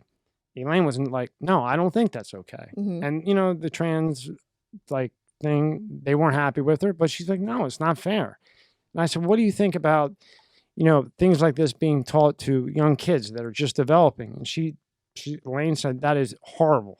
That's when kids are growing up. Figuring out things. So my point to this is that if I didn't have that 4-hour, 3-hour, conversation with her and 1 million people saw it, you would think that every single transgender is all for this, that, or whatever. But no, that's not the case. Right. And then they're judged and then things happen that shouldn't happen. Right. And even in schools, like you just said, it shouldn't matter if they're transgender or not, as long no one's teaching about it, pushing it down. It is what it is. We're coming to school. We're talking about reading, math, science, whatever, and you're leaving. End of story. And I think some parents overthink it. And I'm putting my kid in a Christian private school because I don't want them to see anything. Well, what happens when they go to the real world? Yeah. What happens when you get out and you got to deal with life? Like what happens do we just accept everyone and no judging and just be nice? And how about this? How about that transgender that thinks different than I do? how much I could learn from that transgender's brain that is different than mine, and how that transgender brain could learn from me. Right. There's a lot of shit that can go into that, Right. you know? And Right. I think it's cool. Yeah. And so that's been it's been nice to watch all that unfold with everyone, even my kids who are my super quiet straight A, to the kid who got kicked out because he like threw a desk off of stairs or something stupid, you know. And Impressive. it's like he's the bad kid, and I'm like, he's not the bad kid. He was trying to be cool. And when he came, I'm like, dude, you're not cool. Okay, you need to come here and do your work because I don't think you're cool. And I think he respected that because he felt like he didn't need to be cool. Like we're just small and nobody cares. Like you said, he didn't need to fit in. Yeah, like he was fine. And some of them come and they try to be cool the first few days and no one responds. And then they realize, okay, this is just chill. So, you know, with my school, I foresee in the future multiple locations, but them all being small. I don't ever want this one location to be hundreds of kids. That would not be, you know, the vision behind it. Right, you want a But I bunch of do them. think to be able to serve more kids, we could have multiple locations with that 50 amount of kids. I hope you do that. Yeah. And then get rid of the SATs. And then that's right. That's my next I'm gonna thing. let you forget that. I know. You'll catch an email once a month about that. And a lot of my kids Until my kid's don't- 18. If they're still there, then I won't bug anymore. You know, it's funny because we were talking about this the other day with my teachers. Someone that was going to do a grant asked us about SAT scores, and we said we only had like 2 of our kids take it, and they said, what? And I said, yeah, our kids are going to trade school. We have 2 of them that have one of their parents own a local business here, a very big one, and they're going into the business. I said, and a couple of them have figured out things. Like we have one who through TikTok became like a social media guru, and now is like working with multiple companies as their social media. And I kind of looked at them and thought, why are you going to give us money? Because SAT, like, why don't you look at what these kids are doing? They're not just going to college, partying, and then coming home and do nothing like a lot of people with degrees are doing, right? They're out at 18 doing trade, getting that, you know, a certificate in 9 months, and then working on a car or in a business. And more importantly, Lisa, what they love to do. That's it. Right? Yeah. Now, do you think nowadays trade school is the way to go? Like, unless you're going to be a lawyer or a doctor or like a CPA, me personally, and you as a teacher tell me differently, what other reason would you go to a 4-year college for? Yeah. So I'm probably like the one educator in the world that thinks exactly what you just said, completely different, because I hate when I see these like moms that are like, we're going to go visit UF and FSU. And I'm like, why are you only picking those 2? Because you went there and your husband went there and you want your kid to pick one of those 2. Like, I don't care where my kids go. Like mine, for example, want to play basketball. I don't care if they go to some unknown university in the middle of the nation. If they want to play basketball in college, they can go to there. I'm not set on, I don't need to tell my friends they went to Harvard. You know, and I feel like we're getting caught up in this world of we're doing it for our parents because our parents want to tell their friends. And all these parents are posting about my kid went here, my kid went there. And what's happening is we're getting this, the last 10 years or so of these kids that have major anxiety, cutting themselves, suicide, depression medicine, because their parents like, you cannot get a B, you have to get into this school. And you have to go to college. And I'm like, calm down. Like he wants to, you know, I was talking with one person, he wanted to do plumbing because we were talking about like, I can never find a plumber, right? Like if that's like a handyman, I can't find a handyman to save my life half the time. And he goes, I was talking with an uncle and he said that plumbing would be great. I can do my own business. And I remember telling his mom, and his mom's like, he is not doing that. He needs to go to college. And I said, why? Why can't he start his own business, learn the trade of plumbing? That's something you will forever need. She should look up how much plumbers money. make. Yeah. Fuck, they Yeah. get a lot of money. And you're always going to need plumbing. Because you don't want to tell your friends your son's going to be a plumber. Oh, no one cares. Yeah. Like it's becoming bad. It's that stereotype. The way that, and I've even like I've been in conversations with parents when one kid went to a college and the other parent didn't. And this parent never said anything in our conversation because she didn't want to be the only one. And I was like, come on. But her kid was doing good. So I do think that it is worth like looking at what that kid wants to do and either maybe starting off like slow at a community college, taking a few classes, trying some trade schools, or trying to find a trade school that you like, and then kind of building from there. I don't think we should have to decide what school at 18, what degree, and go, because most of the time they're going to get a degree, get student loans, and then they're not going to enjoy what they like doing. Hey, Lisa, I never thought of that. You hit the nail on the head. We've had a lot of people in about this lately, that when you're trying to make your parents happy and then you don't or whatever, or you do something you absolutely hate and then you end up with some degree that you don't know what to do with, and then all the anxiety, the depression, and the suicide and the drug use, that makes total sense, because the anxiety, there's more kids now, people with like ADHD, anxiety, than I've ever seen in I had anxiety when I was younger, but that was just crazy stuff that my dummy self did. But, I see it now all the time, and I never thought of that. But it does. But I see it all the time, though. I always see, well, my dad did this, or my mom did this, or, they want us to go to FSU, or my dad went to Ohio State, like the one dude. Right. And then they go there and then nothing. And then that makes total sense. And then being that the U.S. does nothing for mental health, then when they get out, what are they going to do? Go to a shrink? Hey, Fred, how was your day? Right. Do you think he wants to hear that? Right. I could tell you 41 that I walked out on that didn't. 41 times I didn't like it, and there's plenty like me. Yeah, we should be focusing more on finding out what the kids want to do and letting them try things. Why are we making big life decisions on your whole track at 18? And that's why I'm so for community colleges or trade school in the beginning, because I feel like it allows you to kind of figure out things. Maybe try some classes and go, I didn't really like it, or try to get certified in a certain area and maybe try it. And then you can always go back for your degree. And, I just think in this day and age, there's so many other resources that we can learn things, even social media and marketing and advertising. I mean, we need a degree for that. Like anybody that can play a game, I would send to Polytech.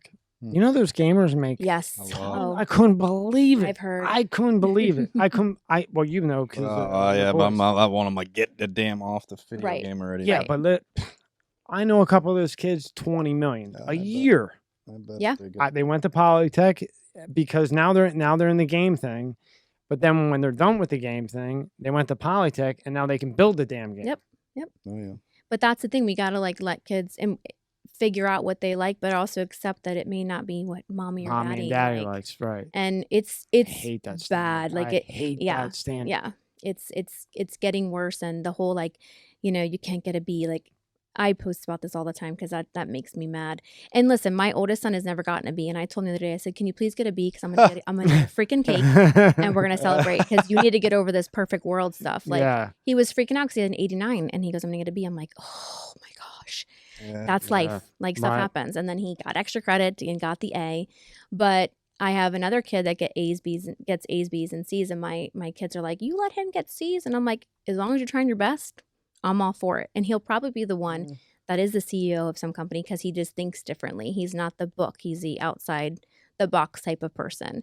And I think we just have to figure out how each kid learns, but also accepting that they're different, because your kid may be trying their best and they get a C, and they should not be punished for that, especially if they're a good kid. You don't do good in every subject. Exactly. I mean, somebody's not good at everything. Yeah. Can we give a reward for being nice and not all A's? What if you're A's and you're mean? That's not important to me. I got A's in science and math. Everything else I only got a D, and the only way I got a D was I cheated. Yeah.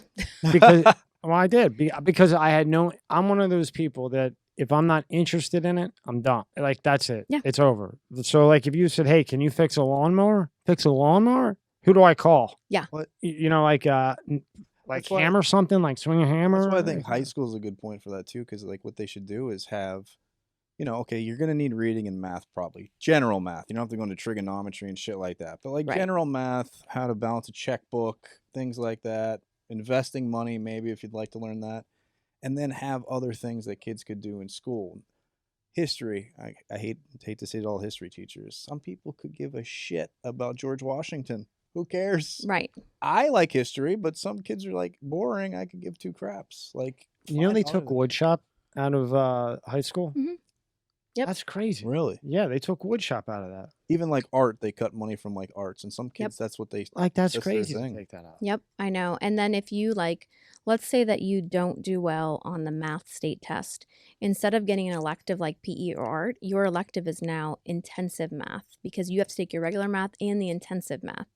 So now we've just taken away the arts and the quote unquote fun class, and now we're adding another, the thing you don't do well in because you don't like it. Now you have another class of that. To me, that sounds instead of maybe doing what you do well in and excel in. And exactly. then they wonder why kids hate school and want to leave. Yeah, and quit exactly. And do well. Yeah, because you got to go in there, and for 7 of the 8 hours, you're not paying attention. You're just trying to figure out what to do, like draw an octagon. Yeah, right. There's nothing on my DNA code or gene code that says right. I'm going to be building anything anytime soon. And even in college, think about the first 2 years. Most people are taking your reading, math, science, those basic classes again. But when you go to a trade school, you get to focus on that specific trade. So you're interested. You're putting I'm all for all your energy and time into learning that one thing as opposed to going back to all the subjects and having to go through all the basics again.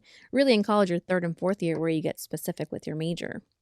And then you got your master's degree. So when you go to get your master's degree, what do they do there? Just do the same thing again? But you lots of writing. Get lots of writing? Well, that's good for you. But it's the same stuff, just harder, and then you have a master's degree? So it's really like digging into research and like picking a topic and then you researching and kind of proving it. So the reason I ended up going out and get my master's at first was I wanted to open a daycare. This is before all top score. I thought I was having a lot of kids. I was teaching, and I thought if I had a daycare, I could work and be with my kids. So I started with that, and then I got caught up in the research of like students learning through play and being hands-on. And so your whole master's, which is kind of cool about your master's, at least for me, was I spent the whole time building this thesis paper. And so all my classes led up to that, but I just kept researching more and more on that topic that I was interested in. So we would build different parts of it. So in the end, I like had this whole presentation on learning through play, kind of like that Montessori approach, hands-on. And so that was interesting to me, but it was just lots of writing because, the great thing about writing is that you show your understanding. So no one can cheat in writing, so it's like you either understand or you don't, and you can tell through your writing. So that's why in the master's, you're doing lots of writing. And did that kind of totally throw you away from the daycare idea, or was that already thrown away? Yeah, that was like short-lived, but that's what started it, because you needed a master's in a certain area. And then I kind of got into it and I was like, no, that's not my thing. And then, I got, I guess, into the research really. That's what, because the master's kind of like a trade school it's a short amount of time. It was like 10 months and it was focused on one track. So that interested me as opposed to like, a 4-year degree and you're mixing a bunch of courses. And now you're doing all this, you have that. Now here's your website's awesome. So let's go through your website. Your story tells everything about your story, the strategy. Click on all those ones at the top, Rob, because they're all good. I mean, just how you did it as a family, and you made Forbes, by the way, which we're going to get to. Yes. And look, not everybody makes Forbes. So if you doubt anything. Yeah. So with the Lisa Collum brand, which I just kind of started a few years ago, again, never really crossed my mind, but I'm sitting with my team and they're like, you're running your business and your school and you have 4 kids. Like, it's kind of not normal. And people are always asking me, how do you do it all? Yeah. And so through my page and my social media, which is Lisa Collum, my goal is to really show people that you can do it all. It's really just empowering other people, because I didn't know what I was doing and I just kept having kids, which most people don't. And so, when I was making the website, I said, I want to show that I'm a mom, but I also want to show that I'm a business woman and that I started my businesses. So, I put my story up there. I have my strategies. Whenever anyone asks me any types of tips, I always share the stuff I went over before, like posting on social media, giving it out for free, getting testimonials and data behind it, getting people to share, things like that. So I always put that out for everyone to see. Clarity is a big one. You have clarity up there because you're making it clear, right? Right. And just letting them know that everyone tends to overthink things. So if you have an idea, like, stick to it. Don't start thinking about 50 other things. Stick to it. And I always say just start it, because what's the worst that can happen? Whoever's watching this, pause this and read this part right here, because how do you do this? How do you have the time to start with $100, a multi-million-dollar business, mom of 4, the list goes on. How do you manage time? So time management is like my forte. Because there's tons of women that have, young children, and they just want to do something and be not they're moms that just don't want to be a stay-at-home mom. Right. That's not up their alley. So they want to do something. Yep. But they always say, well, how do I do it when I have a 2-year-old and my husband's at work 20 hours a day, 10 hours a day? How do you do it? Yep. So, well, first, let me start with what you just said, was that this is not about making $1 million. Owning your own business, whether you're making $50 a month or $5,000 a month, is just about owning your own business. It's your thing. It's your passion. And for moms, especially when you get lost in motherhood, because I was there for a long time. I went to work. I had my kids. I thought I was drowning in life. And to be able to do something that you enjoy, that's yours, there's just something that there's some power you get that you can't get from anywhere else, right? It's something that you own and you get to do. So I always have one, even if I keep using the muffins as an example, but even if you're baking muffins and selling them at the local market on Sundays, that is your business. You're an entrepreneur. Don't worry about how much you make or how many sales you have, or, it's just about owning something. But for the time management piece, what I've been able to figure out over the years, and I feel like I'm pretty good at it, is that there's more time in the day than we ever imagine. But it's really about scheduling things out and prioritizing and then delegating. Those are like my 3 favorite words. When I tell you I'm a paper and pencil list girl, I will write everything on my list. My assistant knows if I lose my list, I don't know what I'm going to do. But I redo my list every day. But let's say there's 80 things on there. I know I can't get 80 things done. So then I prioritize, because I can only get done when I can get done. So I'll prioritize what has to be done tomorrow. Then I'll prioritize what can be done by the end of the week, and then what can be done in a few weeks. And I kind of categorize by that. And then I start delegating. Maybe, because my list includes my school, top score writing, and my family. So sometimes it says Brandon's dentist appointment, my kid, like in the middle of my list. So sometimes I'll delegate and I'll be like, all right, let me see if my mom can take Brandon. Instead of groceries, I use Ship, the app. Everyone says I'm bougie, but I don't spend 2 hours a week at the grocery store. Me neither. I guess I am too. I order Uber Eats or Instacart. Yep. And I'll see, okay, I have this project. Can I delegate that to my team member? So it's really about, you have to look at everything that you have to do. Instead of, if you have it in your head, it seems overwhelming. I'm going to say that first, because that's the first number one problem people do. They think about all the things they have to do and you get overwhelmed. You have anxiety. I do that every day. Yeah. Write it all down and then prioritize. And then I even take it a step further and I start scheduling out, because again, we have more time than we think. And I'll explain this. So let's say I have to do a PowerPoint project for school, and then I have to do my budget for the school that I own and whatever. I'll literally map out, okay, 9 to 10:30, I'm going to work on this PowerPoint, 10:30 to 11:30 on the budget, 11:30 to 12:30 lunch and take Brandon to his appointment. And then I start mapping out. And I'll tell you why this is so important. If you don't have things mapped out, what'll happen? Your friend calls. Scatterbrain, yep. And then, but if I'm like, oh, girl, I got to go. I have this. Or I get on Instagram or TikTok and I'm like, ooh, But if I'm scheduled, I'm like, oh, crap, I got to get this done. So we get lost in other things, but it helps me stay on track with things. And then I'm also real big on let's say my kid I'm always at basketball games. So they always have to be there early. That 30 minutes I'm waiting in the car, I'm always doing something. If I have to, I'm driving to the Keys tomorrow. I've already told her. I'm like, I am bringing stuff to do. That's 4.5 hours. I am not wasting that. Planes. I mean, any little pockets of time that I can find, I'm trying to make knock it stuff useful. out.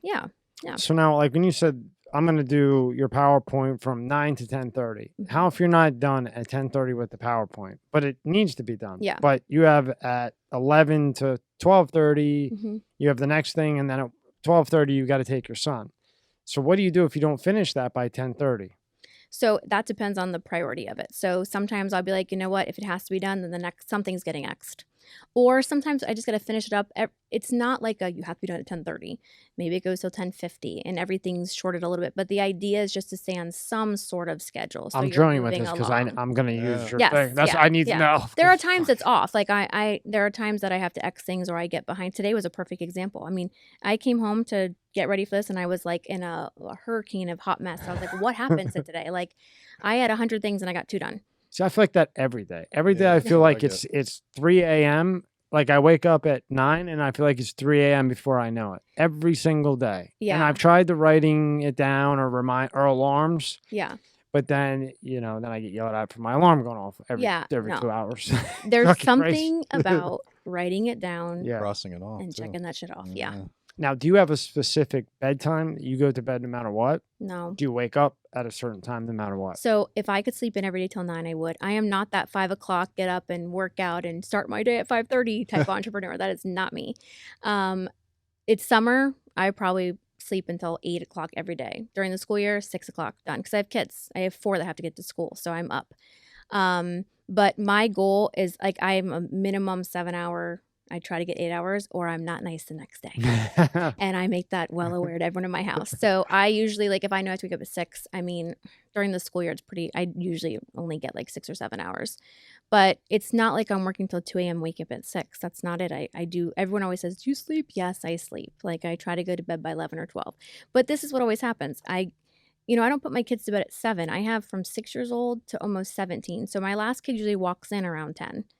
From a practice, or I walk in at 10 from taking another kid to practice. Right, you got the whole lineup. Yeah. So, people are like, oh, my kids were in bed at 8. I'm like, I was at basketball till 9:30, So when I walk in 9, 10, we're running around. Whoever didn't get fed gets fed, baths and homework and signing papers. And then it's 11.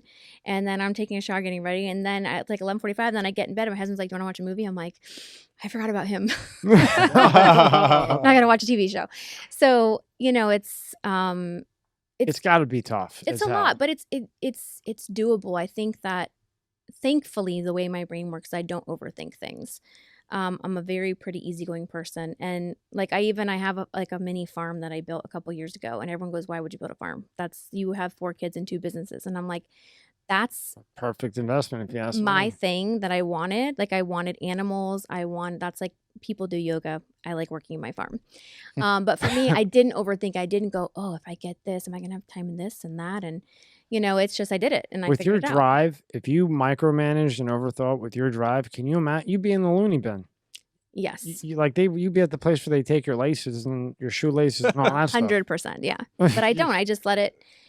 I let my team do their thing, and there are days I'm stressed. I'm not gonna lie, but I feel like my system works, and that's why I like to share. It's so simple because people are like, "What planner do you use?" And I'm like, "I use a spiral notebook."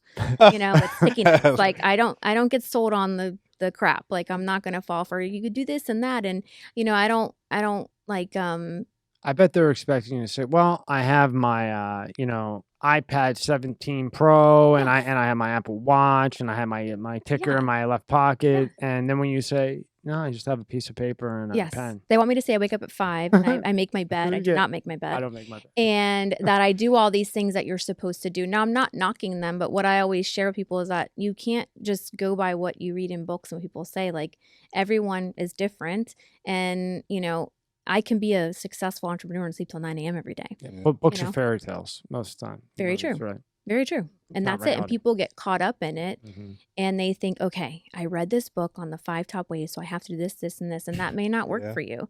For me, I'm much better at night. Like I rather sleep in and like from 9 to 12, I can knock stuff out. You're a night owl. I am on it. Yeah. My mom was I get another layer of energy, and I can sit there when it's calm if I'm home and have time and just knock out a bunch of stuff. So, but I always say that I take time to make time. So I take 10 to 15 minutes every night to do my schedule and prioritizing for the next day so I have more time. So you do it at night. So you do the schedule the night before, and then when you wake up, do you kind of like check out what headaches you're going to have and then maybe adjust that list? Yep. And then that's the list for the day, and that's how it's going to go.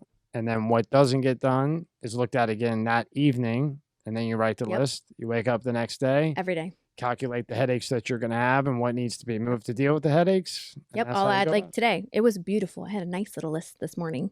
By like 11:30, there were like 20 more things all written on the side. And then the list I had asterisks by some of them because so much crap happened in the morning. I was at all these meetings, and then I was like, okay, so I did not get a chance where I came here to redo it, and I'm dying inside right now to go read it. I bet you are. Because I can't wait to make it nice and neat. I was about to ask you, what time today did it rain on your parade? Yeah, it was like 11:30. Oh, it hit you early today, Yeah, huh? it did, and it just kept going until like 3, and I was like, oh my God. I did my last call driving home as I stopped by Chick-fil-A because I was starving.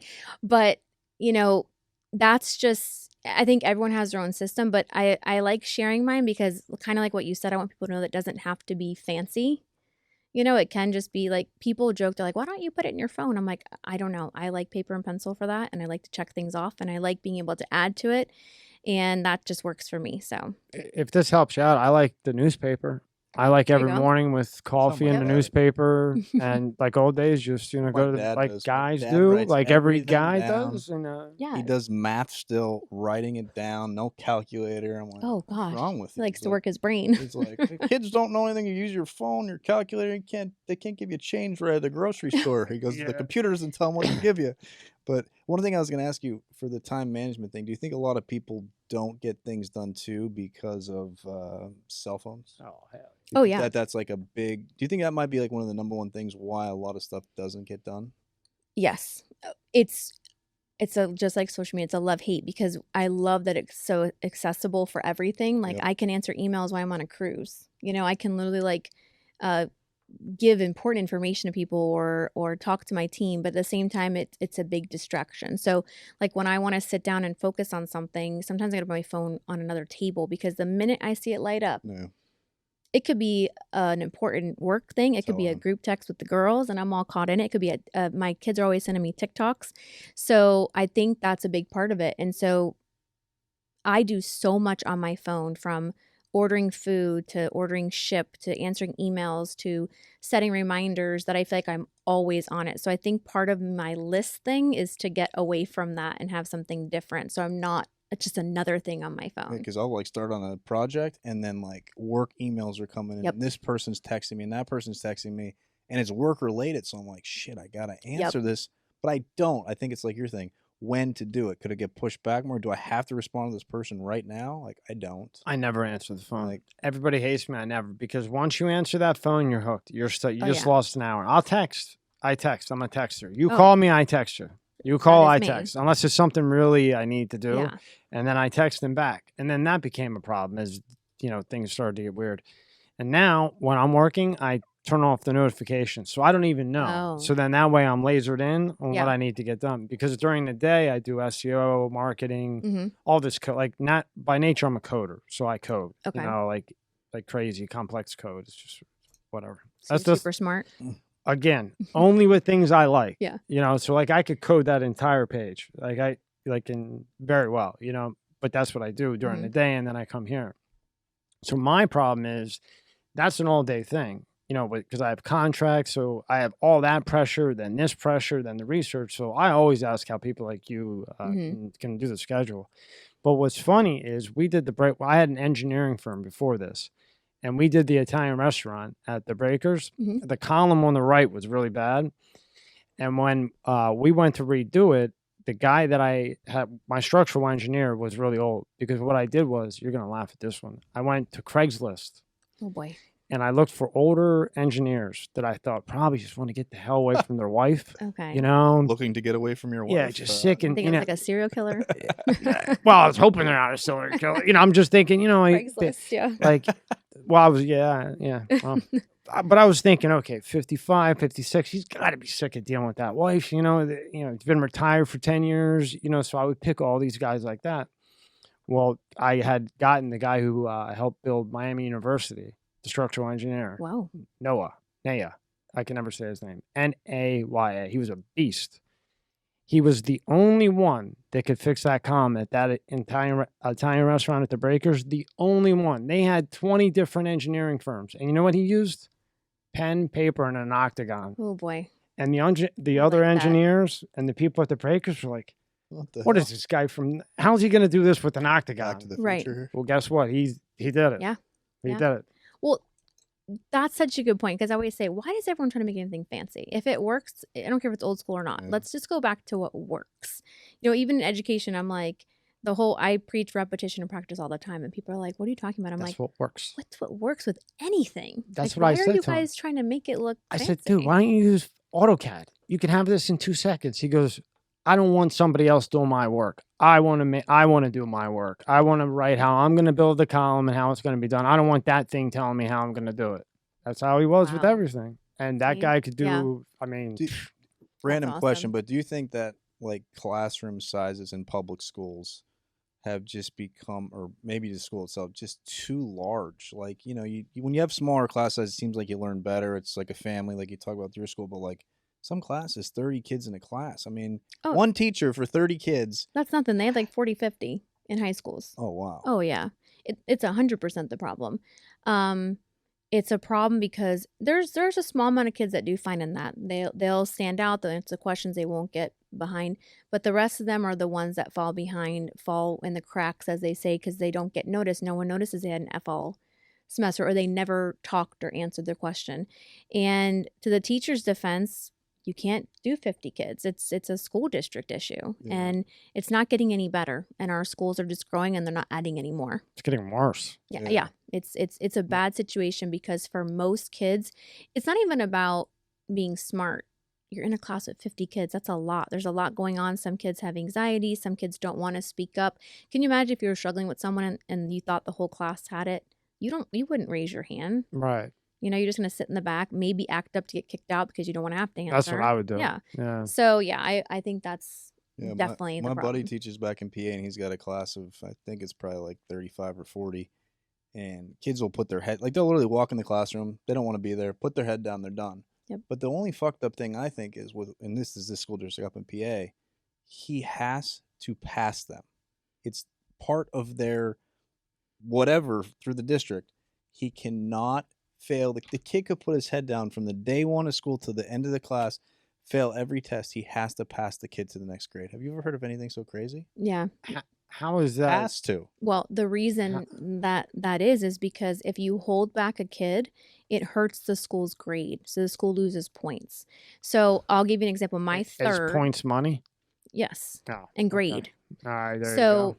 My third kid is a June birthday. And so I noticed right away, like in pre-K and kindergarten, that he was always struggling. So in kindergarten, I said, I want to hold him back. They're like, no. I'm like, well, he's scoring low and everything. I want to hold him back. Nope, can't hold him back. First grade, same thing. Struggling. I said, I want to hold him back. Nope. Second grade.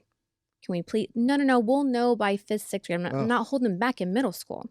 Now, look, even I know by then it's too late. Am I right? Yes. Yeah. Okay. Then you're destroying. French. The sponge is gone. Yeah. The sponge of the brain is gone. Everyone knows they're friends. It's just a whole thing. So not to mention, second grade, I pull him out, put him at private school. I held him back. Best thing I ever did.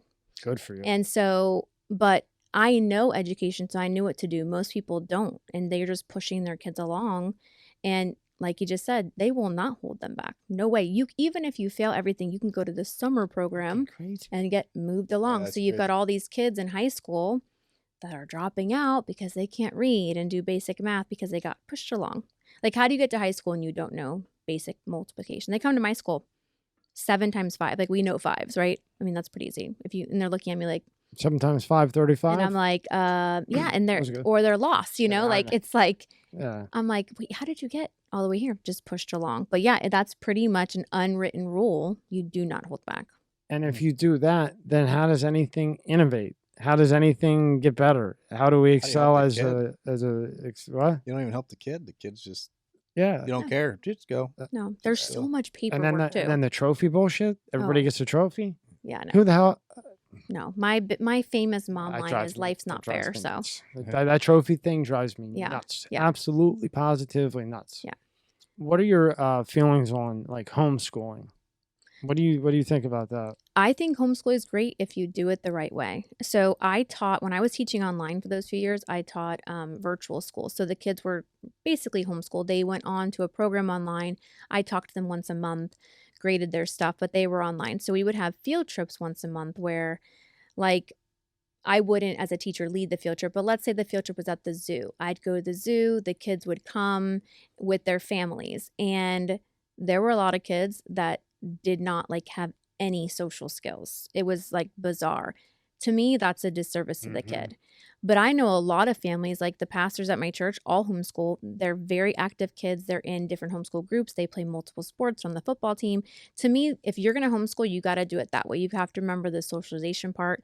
You've got to put them in the real world. You've got to do things to keep that kid ready for life. You can't shelter them in their house. See, that's what scares me about the homeschooling. Because if it's not done right, you're not going to know.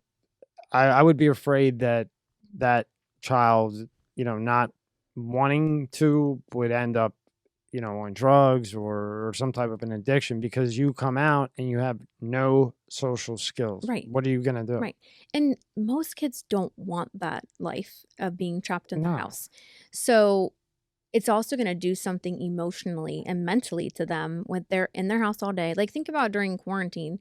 We had our kids at home. You're living at home, sleeping at home, working at home, eating at home. It's a lot of home, and our brains need something else. And so they, that hurt a lot of kids. Now, thankfully my family had a lot to do, but there are these kids that just sat at home and got super depressed. Like, well, imagine if you were like downtown New York or like on the outskirts and they were strict as could be and you couldn't go out anywhere for 9 months. Right. A 4-year-old or my daughter, 2-year-old, she can't go outside. Oh, right. Geez. Right. Or think about if the family environment was bad. You're stuck inside with them for 9 months. If your parents are fighting or someone's doing, So I think homeschool has to be done the right way. You got to keep them active. The scary thing about homeschool is nobody really checks on you. Yeah. You can literally homeschool your kid through graduation and you can rig the whole thing. Ever asks a question. I thought I was afraid to ask it. I'm not afraid. I just didn't want to bring it up. But from what I see, you can rig that whole entire thing. The whole thing. Yeah.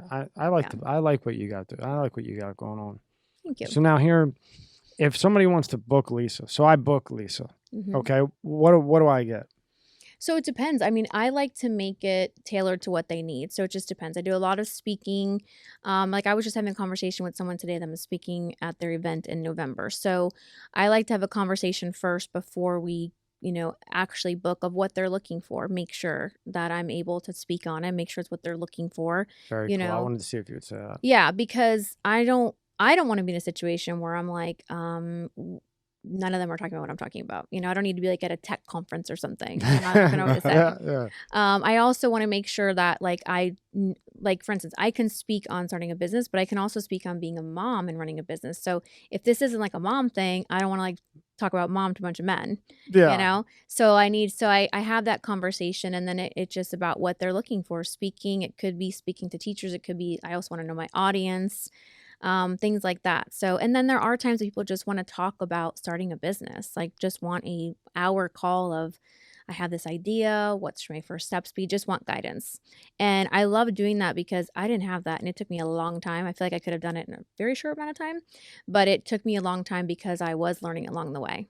But had you had someone like you, yep, maybe instead of 16 years, maybe 8 years? Right. Exactly. And I think that there's a lot of business coaches out there, and I think there's a lot of fluff. Yes. Yeah. And I try my hardest on social media and I know it sounds silly because I hate that I have to do this, but I do try to validate myself through different things because I want people to know that I'm real. So I try to show a lot so people know that I'm not just making this up.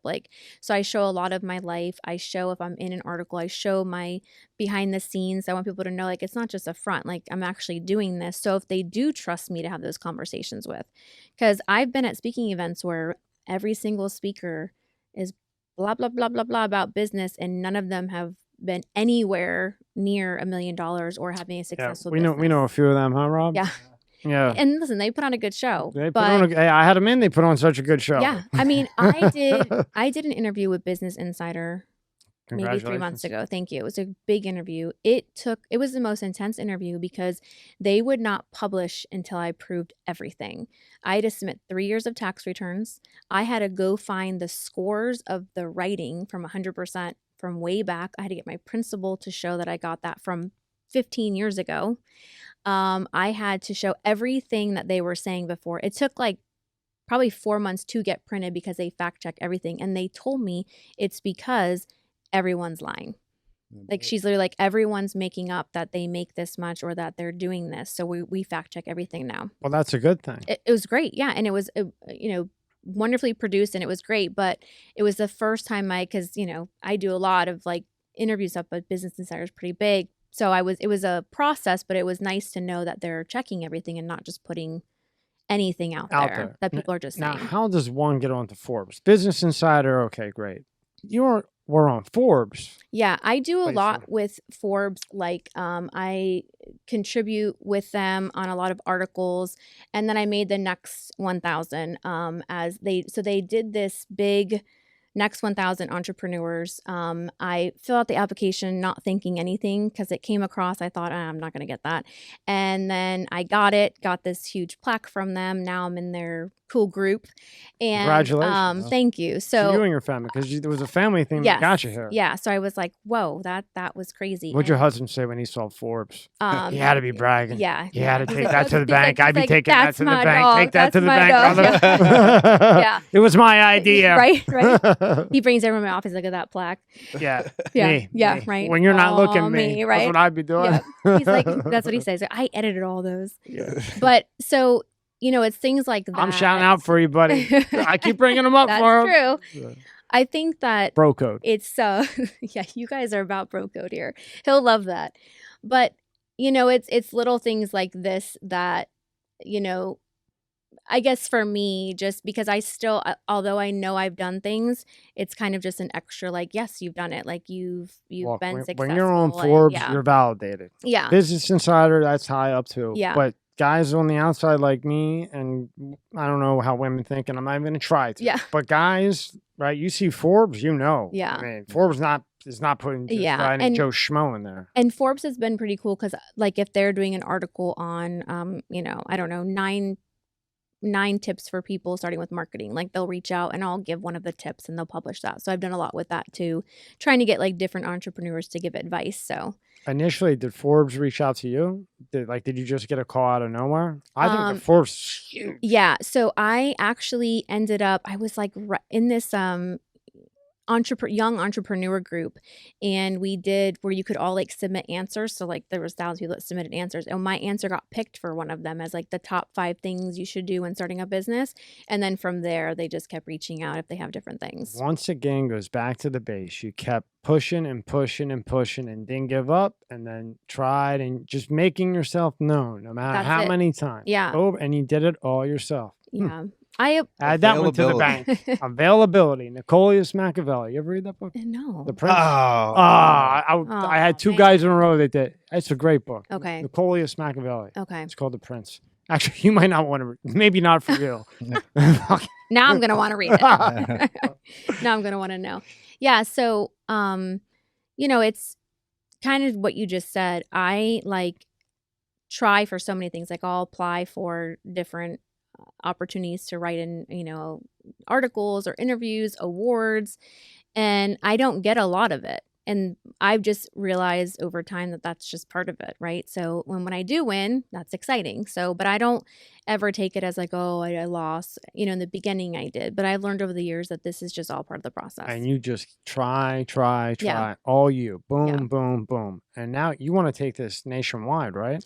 So I started that about 3 years ago. So what happened was I was a Florida business doing very well in Florida. And I started to think, why don't I go to other states? And I started to look at their tests and I thought they're all kind of the same. And mine's just a writing program in general. So it can be used for any type of writing. And so I set out to be a nationwide company. So as of now, we're in 29 other states. Oh, I saw 15. Yeah. Oh, yeah. Yeah. We've grown in just the past 4 or 5 months. Yeah, and so 2021. Wow, you Yeah. jumped quick. And we're not just talking about like buying another sheet of paper. no, I mean, to jump 15 schools, geez, Yeah. or states, I'm sorry. Yeah. So it's, and what's great is like last year in August, I went to Arizona. I was in the middle of the desert, nowhere. Like it was 2 hours. I didn't see like one house. Went to this school. They had on their sign outside, welcome top score writing. They were so excited. I trained them, trained the school next to them. And what happened was they did really well. Well, that superintendent gave us all her information. She made a post about it. I sent her post out to all the other Arizona schools. And now I'll be in Arizona for like a week in September training. Wow. That's awesome. So it just, and it's like that with other states. Just like we got a call from Indiana the other day. I've not had a school in Indiana, but I was telling her, I'm like, listen, it works for every school. So she said, I'm one teacher. And I said, I'll give you the digital license, which doesn't cost me anything to have access to it. You look at it all, share it with your team, and then see what they say. And I have not got the call back because I told her I took it in August, but that's usually what works. And they'll call and say, we all want it. And you're building this nationwide naturally. Just by by networking because you're doing a good job, and then they're telling you're not even going after Indiana, and they're calling you. Right. We do a lot of. That's really cool. Yeah, we've done a lot with Facebook ads, Google, whatever all that stuff you guys do is, but even with the ads, like what I found works best is allowing them to, if they fill out the information, to get the lead, to download a week's free lessons. So for most teachers at the beginning of the year, a week of free lessons, easy, done. Yeah, that's just so we'll take they it, right? get to use. So we call them after, so they've had a chance to use it. We talk about it. Did you like it? And then if they say, we don't have any money in our budget or we have limited, then I'm able to say, oh, we have a grant program, apply for our grant program. So it's like all these things trying to meet their needs so that they really can't say no, unless they just straight up say like, I don't want it, which doesn't really happen a lot. We usually find a way to get it to them. That's what I was going to say. What's the biggest obstacle or what's the biggest pushback on why not to use your program? Or they're saying no, I guess. What's the biggest obstacle? Funding. Money. Funding, and even more recently, because like I was saying before, every time a district gets a new set of standards, as they call them, and testing, they get new curriculum. And reading and math you can't mess with, like that comes from the state. And the reading swears they have writing in it. So I'm back at it again, trying to prove that writing's not in there. So that's probably the biggest thing now is, oh, well, we just got new ELA curriculum. And I say, okay, did you look at the writing? Oh, we were told we can't buy anything else. Okay, well, let them know you want to use mine on the side. So that's pretty much it. Funding. And that's why I did the grant program, because I wanted to provide a way to help with the funding, right? I didn't want that to be the excuse anymore. And that's what you're going to do with the mill. Yep. So I did that last year, and then we just opened up again this year. And so I don't give it away for free. Thank you. Because I did that. I gave away to a few schools, all of it for free. And then I went there. Got burnt. You know what? I went there and I said, I was going to like meet a teacher or something. I was going to talk to her class as like a presentation. And I saw the principal and I said, are you enjoying all the curriculum? And she goes, what curriculum? I said, TOPS grading. She goes, I didn't know we had your curriculum.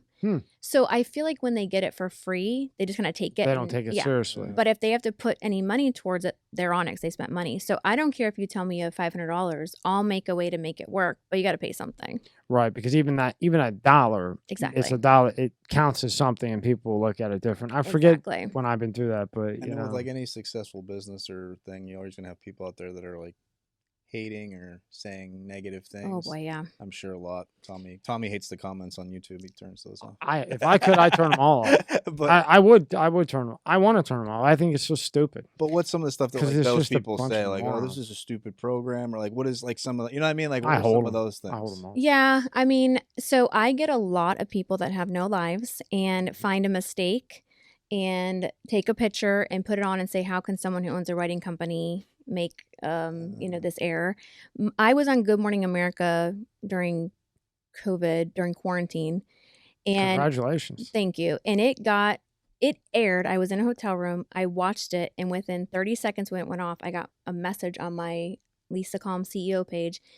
I opened it kind of excited, and the person said, just so you know, the word important has 2 T's. You only said it with 1. You should know better. What a jerk off. Because I said it fast and I went important instead of important. Hello, you're on Good Morning America, girl, guy, whatever you are, you'll never be on there. And so I remember stay on your little finger Twitters. Yeah, for like 5 minutes, I let that. I was like, oh my God, I was on Good Morning America and I said important. I didn't say the 2 T's, and I was like, and then I just had to realize that that's just another hater. So a lot of people like to pick out the errors. Like, I've edited my curriculum a million times, right? So this moms will like take a picture and, my daughter brought this home and you can't even spell this word right, and they'll circle it and post it. I have an article. You women, I'll never figure this out. So when kids, part of my program is kids have to read passages on like different topics and then write about it. So like one of my passages is on being fit and eating healthy. And so it's an opinion one. So one of the passages about schools should serve healthy food, and the other passage is schools should have snacks machines. So basically the kid has to choose, like, do you think schools should only have healthy food or not? So the one about having healthy food says, like, to keep kids from getting overweight, to keep kids active, things like that. So this mom who's like a fitness freak a recovering obesity, now a fitness, I don't even know, literally went on a rampage on Instagram, took pictures of it, said that I was fat shaming all kids, shared it a million times with everybody, would not let it go. So I write her, I'm like, first of all, calm down, Karen. No, I wrote it nicely, but I was like, it's a opinion passage. It shows both sides. It's not, the kids have to choose one and then write it, blah, blah. I don't care. I was obese and blah, blah, blah. And now I'm this and I'm fighting for the women of the world. And I was like, oh, and then all her friends got on it. And I was like, I had to let that go. Tell me I think it's a great topic. Tell me if the idea of the topic was you can eat vending machine junk or healthy. And then the idea, I would hope at the end of the topic, you would find like a middle average where you have moderate junk and good food, a little bit of both. Right. So if Karen, who, starved herself for a year or whatever and lost some weight, would actually think about what you were doing thoroughly. Right. Because you had the two options and you're a teacher, right? So there's obviously like a teaching lesson at the end of the rainbow. Right. The whole point is to see two sides. And this is a guy over here with no master's degree, no nothing. But all she saw was that you should, it said something like, instead of chips, you can choose carrot sticks. And she's like, why should kids choose carrot sticks? Blah, blah, blah. And I was like, oh my gosh. She must have tried to go to carrot sticks for her weight loss. Yeah, it must have hit a nerve. She tagged and posted and blah, blah, blah. So it's a lot of that, which kind of freaks me out sometimes because now I like always double check my stuff because I'm like, oh God, if I spell one thing wrong. And then, just sometimes like on my personal page, like, especially like I don't even look at TikTok stuff because I think TikTok's just people that have no lives. I like to go on there to laugh, but that's all they do. You kind of have to have it just for business. Yeah. So I try to be on everything because I feel like some people only are on Facebook or only are on TikTok. So you got to be on everything. You have to be on it. Yeah. So, but, just people say stuff for no reason, like, I did like a dancing TikTok in my kitchen about being a 7-figure business owner. And like 20 or 30 people were like, how do you have $1 million if your kitchen is black granite? What does it matter? No, you have black stove. Black stove. You should have, like what's wolf, the... What are you I was like... Bro. Like you're really looking at my stove? I'm like, why are you looking at my stove? And I'm like, that's the shit I can't stand about that. So I'm like, what is happening? So it's just, I don't even like look at that stuff a lot. But on the ads, sometimes people, I'll hide that because I'm like, I don't need people seeing stupid stuff. Like we shouldn't have writing or no, you're pushing testing. We need to stop testing our kids. Underneath an ad, and I'm like, okay, hide, go away. I turn it off. I turn the comments off. Yeah. Everything but YouTube. And as soon as the next part of the Spotify contract comes, I can only put up 30 minutes of YouTube, and then everything is on Spotify. And the end of the contract in June, there is 15. Well, I can go up to 15 minutes on YouTube, and everything's just Spotify. And I never have to deal with comments being censored. Yeah. None of the BS. Nice, yeah. Spotify adds comments, maybe. I hope not. I hope not. Please don't put them up there. I got to talk to Yen. How would you say Jhen? How do you say that name? Oh, that's spelled Jhen. Yeah, that's like a Jen? That's my contact. Jen, I think. Yeah. Yen. Yeah. It's a guy. Yen. I don't know. Jen. I don't. I'm gonna go with Yen. Yeah. Just say it fast. Yeah. Hey, what's going on, buddy? Yeah. There you go, buddy. Right, yeah. Right. Yeah, but I mean, that's just like my kids are like, did you see that? I said, I'm like, you can't even, like I just have to ignore it. And because I've just realized people have no lives. Like if I go to a video and I don't agree with it, I don't go to the comments because I have a life. Like I'm not going to sit there and go, I disagree with you. Like nobody cares. I just go to the next one. But people actually take time to be like, say stuff. I've done like some that are a little like, I did one about, so my husband is half black, half white. And so it was like a stupid little 10-second one of like, somebody starts talking about people being black and I like take my purse and I walk away because I don't want to be a part of it. Like thousands of comments. You should stay and speak up for yourself. Why would you walk away? I'm like, bro, it's a TikTok. Okay. Yeah. And calm down. Like it was just, the point was that they shouldn't be talking junk about anybody. But people get all in their feelings and like let it all out in the comments. And I just ignore it. Please, we have the coolest agent, AJ. He is darker than darker gets. And when he comes in, he goes, hey, do I have a curfew? Right? He's like, do I got a curfew? Am I don't allowed let to the be lights on go Palm out. Beach Don't Island? let the lights go out. And him and I are as close as can be. Yep. And we just joke. And he'll be like, you can't see me, can you? And then I'll be like, yeah, I'm the cracker over here. You need a cracker? I got one in my pot. Like, why can't you just joke about it and have fun? That's it. But those people have something that they're hiding, that they're yeah. And I think a lot of people just sit in their house on their phone and have nothing to do, and that they fight. Like, I did a TikTok one time, and it was the one about my husband went to buy shoes locally, and he was buying like 9 pairs, like 2 for each kid, and they would not let him buy them because they thought he was going to resell them. No. And it was a total racial thing, and I like posted about it. Well, for like months, I mean, it like got, I don't know, 5 million views or something, but for months people were fighting in the comments, not with me, with each other, like hundreds back and forth. I'm like, you guys actually have time to go back and forth and fight on TikTok? Like, this is, you know who's go doing get a job. Should I tell you who's doing that?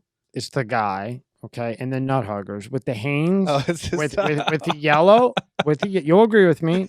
This just will agree with me too. Budweiser. The blue stripe and the yellow stripe, all hairy belly, and he's got a bag of Utz chips, maybe Lay's. Lay's are greasy, and whatever's on sale at the beer store, Miller Lite, Bud. That is who all those jerk offs are. Yeah, I think you described him perfectly. Perfectly, right? Yep. Yeah, she agrees with me. But I really think that's the type of people that are doing that. And it's just ridiculous. That's why I hate them. Yeah, I agree. It's just, it's. And in business, that can affect your business. That could affect me too. When I'm trying to get in Jamie Foxx, and Jamie Foxx sees these trolls talking about something that has nothing to do with an interview. Right. Jamie Foxx is going to be like, I'm not walking into that fire pit. There's nasty people that do the restaurants, they may not even have went there, and they don't like the person, and they'll leave a negative remark. Why would you try to ruin somebody's business like that? Why? Why? Like with Facebook reviews, you can't ever get rid of it. So years ago, this grandma was doing homework with her kid, and a word was spelled wrong on the bottom of the worksheet from my curriculum. She went on and posted a bad review on my Facebook, and I still to this day have like a 4.9 because of her, and I can never get rid of it. Like, it's done. Like, and because you were mad 'cause the word was misspelled, like, but I think she probably felt like, I told her. I kept her from a 5 for the rest of her life. Like, so she's probably looking at that. She probably goes on all the time, like, look what I did. Hey, all my girlfriends, come over. Let's have a mimosa. Cheers. We got Lisa to 4.9. Right. But they just react. Not amazing and that they actually care about that? Yeah. But then people in person will never say it or do it. So I think they have all the power in comments and in social media. So, I guess that's just part of it, right? You just have to, in the beginning, obviously, I would sit there and be like, oh my gosh, I can't believe. And then I start deleting. Now I don't even look. I just don't have time for that. 2 more things, because I know you're dying to write that paper.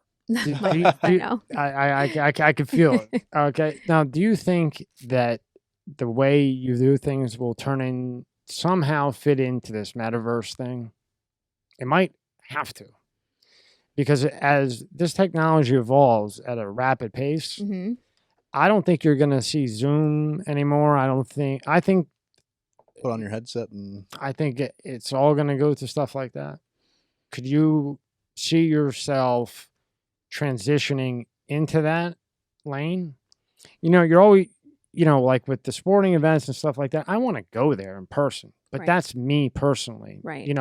I'm older, Rob's the same age as me, but this generation, they want them goggles and everything else. Right.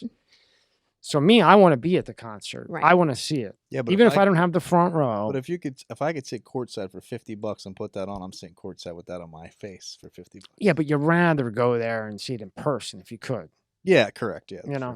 Yeah, I guess, you would do it if you had like a, for the money. But if it was the same amount of money and no choice, you would want to be there. Yeah. But I mean, as time goes on, it's going to evolve into this metaverse thing. So I think, especially being in the education world, I'm always open to everything and I want to continue to pivot, but keep everything else. So like, as an example, my print books, when the whole world and school systems went digital, I still have my print books because I know as teachers, we like to flip through books and put sticky notes and notes. And not every teacher wants to read a lesson on an iPad before and memorize it or walk around with it. So I kept my print books and did the digital program. And then from there, we made videos that you can watch the program. So I'm all for and foresee probably adapting to new technology, but keeping the rest Keeping the base, because, so. again, people may learn best that way or that way or that way. So You could be the first teacher in the metaverse. that'd be kind of cool, actually. That would be cool. You should start digging into that I now. should. You Okay. should. SATs and metaverse. A couple Okay. comedians we had, and I was going to tell you about. If you go to when you do go to Arizona, have you been there before? How crazy is Phoenix?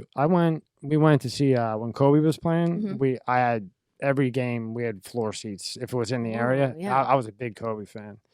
So they were playing Phoenix, and it was a big game, and it was so quiet down in the city. Like 10 a.m., like I would go get coffee, and it was the most peaceful place in the entire world. Like just a few people, some older guys riding a bike, just looking at everything. It's great.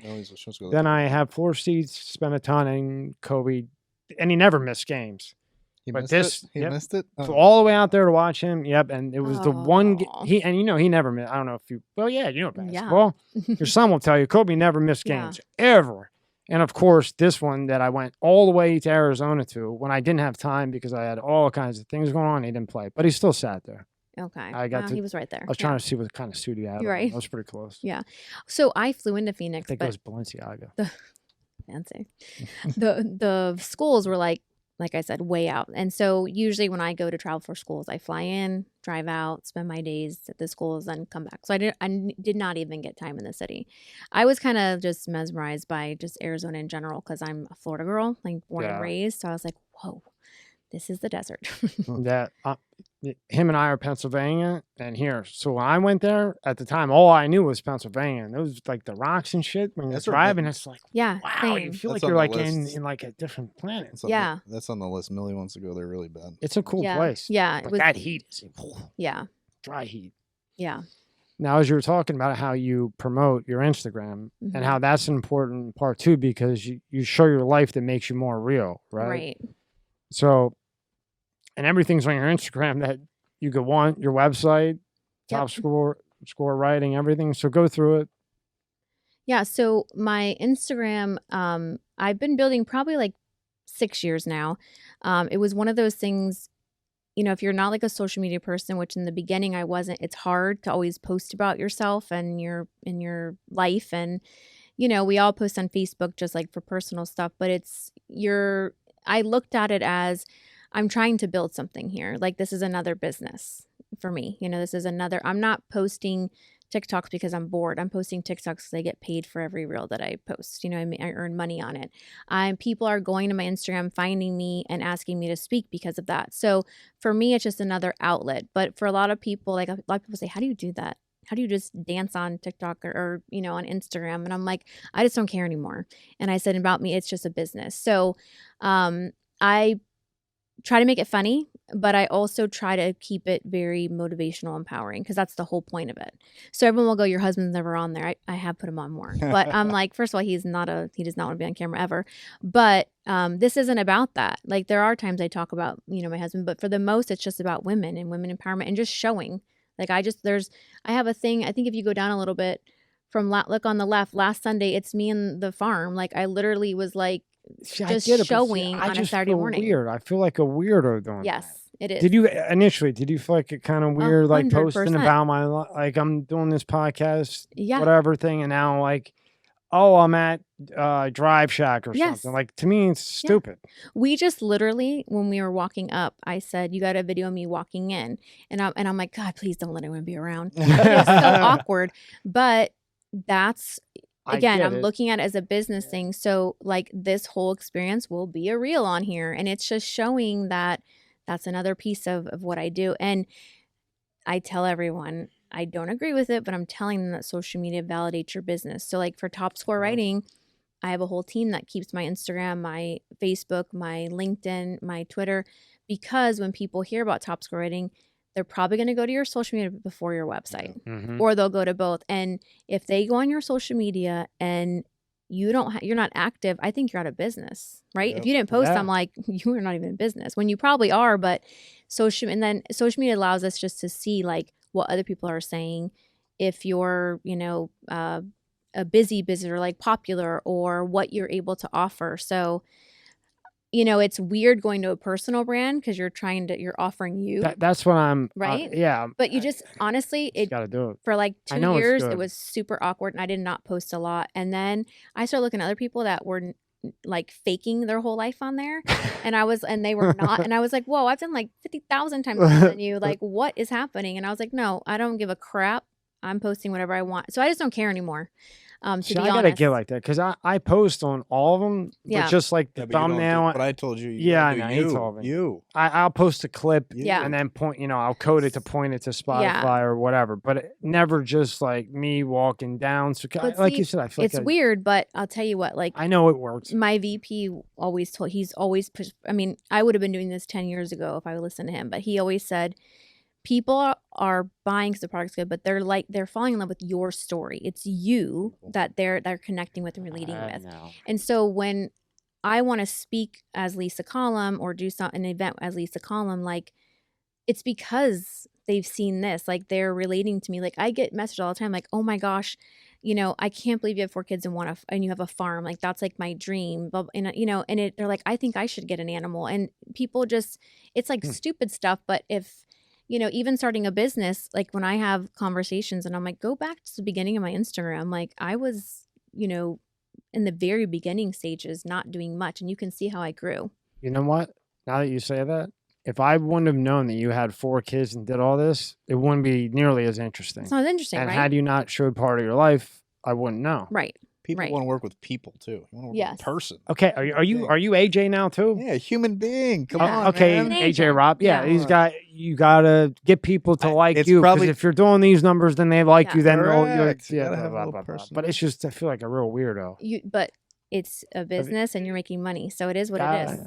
And even in the beginning, like when I wasn't making any money. Even my husband one time, he's like, so what's with the whole Lisa Collum thing? He's like, you're just posting. Like, no, I said, like, first of all, I would have been like, try me again. I said, the whole point is because I want to build Lisa Collum up to where its own brand, its own business and making money. And I'm still in the very beginning stages of it, but I've grown so much in just those 5 years with it that now he's seeing like, okay, this is turning into something. And who knows what it'll be in 10 years. But, it took me a while to accept, I guess, that I had something. Like, people are like, most people don't. Like when I heard the statistic that only 2% of women-owned businesses ever hit $1 million in revenue, right? I'm like, come on, 2%. Forbes published that. You look it up. It's that to me. I was like, oh, I thought it was like normal. Like if you're an entrepreneur. Oh hell. And so it's like little things like that. So I've definitely got over. Go all the way down to like a really old one, just to show you. I don't know where it's at, but I remember you posted one, Lisa. I don't know how many weeks ago now. And Tommy, it was her husband. I think he's at school. Yes. He was holding a phone. Keep going a little bit. This song goes, make him say, Yes. Oh yeah. When the hell was that? Is it on here? It's on here? Oh yeah, it's coming. Rob, who is Master P? That was Master. Right? That was not Master P. Yeah. Oh yeah. Was that Master That was P? definitely Master P. It was Master P. Yeah, right there. Is it? Yeah. Okay. Well, I got to turn. So yeah. Get the volume. Let's turn it. So I visit him at school, and this is at his job, right? To pick up something from my son. Right, hold on, I got to put the volume up here, so you got to hear this. This was fucking hilarious. Let's see here. It's Master P. Yes, it's definitely Master P. Ready for it? And what does it say? Reasons I don't. Let me put it on. Yes. Pull it up here. It's P. It's P. Yeah. Let me hear you say, See that picture of me? I look like I'm saying, Oh, God. It is Master P. Yeah. Shit. And then That's this awesome. one, yeah, I'm like Make another him say, horrible picture, yeah. So, like again, like I was videotaping that, not even thinking about social media, but that was funny. It was like an inside look at my life and my husband. So Tell him I had the guy in that solved the Tupac Biggie case. Yeah. Greg Caden. I had the detective in that solved the case. Tell him. I can tell him everything he wants to oh know. boy, Oh yeah. he might be here. I'll interview tell to him. find out about I was that. shocked. I thought for sure it was Puff Daddy. And Puff Daddy was a big part of it. You always involve your kids too, family. Yeah, It's like, yeah. I don't get the teenagers as much. I try, but yeah. Yeah.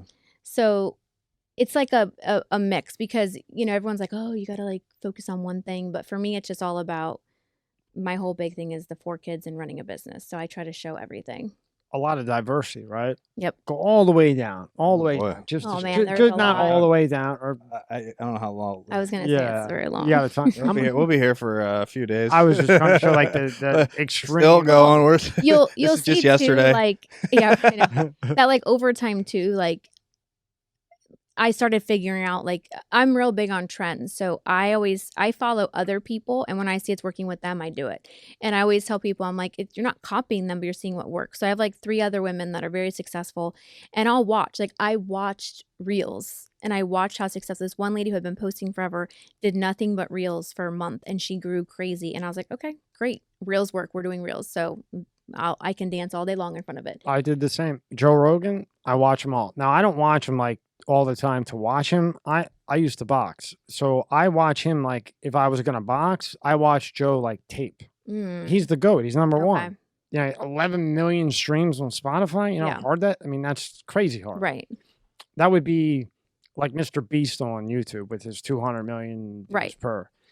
So like I'll actually watch him like I'm watching tape. Like if I'm playing football or whatever, like how long does he pause? Like if somebody's talking and they're thinking, how long does he let them sit there and think before he says something before like it's dead? Right. You know, like those little things I do. Yeah. The same thing. Yeah. And that's it. Like if it's working for somebody else, why try to figure it out? And then I maxed out my credit card after I bought all the wrong stuff and bought all of the stuff that he has, because everything I bought to try to save 100 here, 100 there was all wrong, and bought everything he has, including the chair you're sitting in. Ooh, yeah, good to know. But that I mean, that's why waste time trying to figure it out. If it's working for somebody, try it. Yeah, go with the goat and make it your own way. Yeah, right? Exactly. That's it. It's even if somebody takes, like, people have taken things that I've posted and like repurpose it and not tag me or something, you know, and I'm like, okay, that's not the end of the world, right? It's like one little thing. Asshole move, but okay, who cares? But like, it's not that you're copying or taking their stuff. You're just seeing what works and not wasting time having to research it for months. You see it's working and you're done. So I try to keep up because, you know, social media is always changing. But so it is awkward, but it is what it is. And you know what? There are other people that do it that aren't even close to where you are. So you just got to be like, I'm going to do it too. And show everyone. And now you said you were so shocked that there was, what, 2 million? It was that there's how many women have hit the million mark? It's only 2% of women that 2%. ever, that are own a business that ever meet the $1 million revenue mark. Okay, so what's a real strong message you could give to a woman who is an entrepreneur and she's trying and wants to, but for whatever reason, something's holding her back? Yeah. So I wouldn't even worry about the million. I would just know that it is possible and just start it and slowly build it along the way. That's my number one tip. If I don't care if you're a mom with 1 kid, 4 kids, if you're not a mom, you just want to start a business. If you're trying to come up with the perfect business plan, the perfect time, you're never going to start. Come up with the name, start the freaking business. And I don't care if you do nothing for 5 years, at least you're slowly working on it. And the good thing about doing it on the side at first is you have control of how fast or slow you want to go, how much money you want to put into it. You know, I worked out of an 8x8 office with no air in my house for 6 years and made $1 million. So I never had a fancy office. I have a team now. Philly, by the way.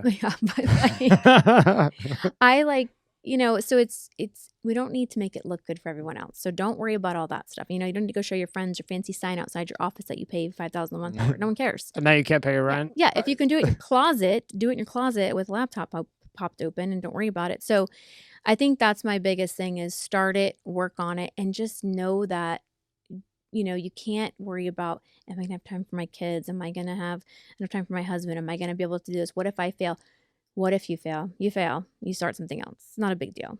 But how do you get what I've seen with women trying to do it? They get so emotional when it doesn't go right the first time. Then all right, this isn't going to work. Now I'm gonna be a planner, and then I'm gonna be a marble planner, or lay tile, or now I'm gonna be an artist. Now I'm gonna make clay. You know, all this. Never just stick to one thing. Right. So I think that kind of goes back to knowing that there's going to be roadblocks and times that it's not going to work out, and that can't be your time to stop. It's you pivot and go around it. So that pivot or going around may be a day, it may be a month, it may be a year of you trying to figure out where you're going to go next, but staying in that same direction of what you're going with.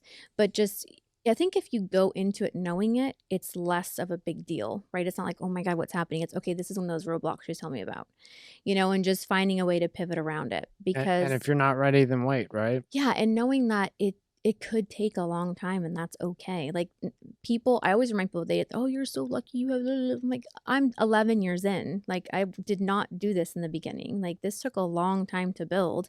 And before that, it was 11 years of education, getting the experience to where I'm able to talk about things I talk about and do my curriculum. So people forget what you see now. I went through all those roadblocks. And how about all the things you sacrificed? Time. Right. Exactly. You could have lost your relationship. Right. You very well could have. Right. And for moms, mom guilt and time and that's a big fear, right, of going into business. And this is what I tell everyone. My 16-year-old was 4 or 5 when I started this. Okay, so he was with me from the very beginning. There are so many times I thought, oh, I work too much. I should just be a teacher. I have the summers off. Be done at 3. I can spend more time with him, blah, blah. All these times I'm overthinking it, letting the mom guilt get to me. I know now from talking to him, there's no other better thing I could have done, because that's the best lesson learned, was for him to be a part of it and see through the whole. He's about to graduate high school, and he saw me build a business from $100 and saw the sacrifice, saw the time, saw the days that it might have been I worked a lot, but sees the rewards, right? He sees, oh, we can go on vacation. Oh, we can, buy our nice house or have a car or whatever that is. Like there are times of, like, we were going on a cruise in June and everyone was home from school for the summer, and they're like, where are we going today? We're going to go to the trampoline place. Can you take? I'm like, okay, for this whole week, I'm going to be in my office probably 14 hours a day because we're going on that cruise next week. So I need to get my workout and get it done so we can go on that cruise. I want them to understand that we're not just going on a cruise because we're just throwing money around. Like I got to work. You have to work to go and on that's that life, cruise. Yeah, it doesn't right? just fall off the tree. And I to me, that's the best. It's not about giving your kid everything. It's about them seeing it, because I want them to be prepared, like for life. I don't want them to think you're 22, 23 and get in a relationship, whatever, and right? No, work for it. No, it's gonna suck sometimes, and I didn't get shit. I had mow grass. I mean, I can't do it right, but I didn't get shit. If I wanted a snow cone, mow the front lawn, shovel the snow. Yeah, but that's what people need to teach their kids now. They don't anymore. And that's why we. Yeah, some of the situations we're in right now. And again, back then, I had a 6'7" Italian guy that didn't care. Yeah, well, that's why everyone's a baby now. Yeah, well, I became not a baby really quick when the snow wasn't shoveled correctly. Yeah, very quickly I became not a baby. Yeah. Well, when we make everything perfect for our kids, which we try to do, which is the worst thing you can do. Terrible. And I think we almost, like, I tell my kids, I was giving, I forgot what I had to give them money for. And I said, next time I'm going to give you 20, you 5, and you $1. They said, why? I said, because life's not fair and I just want you to get used to it. Cool. I don't know what to tell you. Like, I don't have another reason besides I want you to experience that some things are effed up and it is what it is, and you got to get through it and not whine about it. Because, it's getting worse and worse with our younger generations and them not being used to life not working out. So, and they want everything, like they think you put 11 years in to get where you're at. Some people get lucky along the way. Right. Some people hit the lottery. Some people have a silver spoon in their mouth. Some things happen. It happens. Yep. But most of the times it takes time. It took time to get that money. Well, look at in my opinion, the greatest innovator of all time, Steve Jobs. He got fired, lost his own company, went back. Look at all the crap he went through. Got destroyed. Everybody said he was the worst boss ever. Yep. He changed the game. Yep. Those are the greatest stories. And actually, I was just telling her on the way here, I just watched Halftime, the documentary, Jennifer Lopez. Yeah. And I did not realize how many awards over the years she was up for, and she never won. Never. I didn't know that. Like, I thought she won everything and was like the best everything. So it was crazy because it sees like how... We knew she didn't win now. Yeah. Now they got married again. Can't believe Ben and her got married again. Were you shocked? Yeah. I was shocked. Shocked, but kind of happy. I was kind of happy too. But it's just, I think those are the best stories for kids, especially to hear, because everything's so quick, right? He was just saying, like, people aren't used to the time. think about internet. Like I tell my kids, when I had AOL, I would sit there for 20 minutes and I'd be fine. I'd be like, I'm gonna get on. And then someone would call and it would start over, and I'm like, that's okay. I'm gonna get on the internet. Now my internet like stalls like 30 seconds. I'm like calling Xfinity. I'm like, or if Wi-Fi goes out, like, what do we do? Yeah. Go outside and play. I don't know. Right. I'm like, why is it going slow? Like, what's happening? And they even say in movies now. So I tried to show my kids E.T. and within like 5 minutes, they were bored and I was bored, which I'm like, whoa. That's my favorite. That was my favorite movie as a kid. But they say in movies now, the way the lighting is or something in the back, it's like always going like this. So quick shots. So it's in the cortex. we want, food. So everything is at our fingertips, and then when something takes a long time, we're boohoo crying. So it's just we just have to. That's why I feel like the E.T. Yeah. I forced my kids to go on that ride at Universal, and they hate it, but I love it. I'm like, get on the bike, right? That makes everybody normal. Like if you only got one finger, it's okay. You know, if you're a little skinny. I mean, it's a great story. I was like so excited to show them, and they were like, "Damn! Wait, you're going down the alien track. We're gonna be here for 2 No, hours." No. I know that. I know that list, and if I ever want to ask her a question again, I gotta let her get the list on. Yeah, so I think that's the problem, or one of the problems. But that's why I always remind moms in my message, especially like if I'm talking or on social media, is like, yes, I get mom guilt. I have it all the time. That's not going to go away. But there's no such thing as balance, right? There's going to be days where it's a lot of work, days that it's a lot of play, and days where it's a good balance. And that's just life. And teaching your kids throughout it is part of it. Like working from home's much harder than working in office, and people don't realize that, because instead of you being in an office and you don't see your kids all day, your kids are coming to you all day saying, "Can you play?" And you're saying no to their face, and watching them get sad. So it's actually worse as a mom, because I'm like, no, I'm working. And they're like, what? Can you come out for a little bit? And I'm like, and I don't like to lose focus when I'm working. So I'm like, no, I can't. And so, I'll even say to my 6-year-old, I'm like, mommy has to work. I'm like, remember, we're going on vacation next week. Or she'll say, I want that toy. And I said, well, I have to work a few days. And she goes, why? I said, I got to get some money.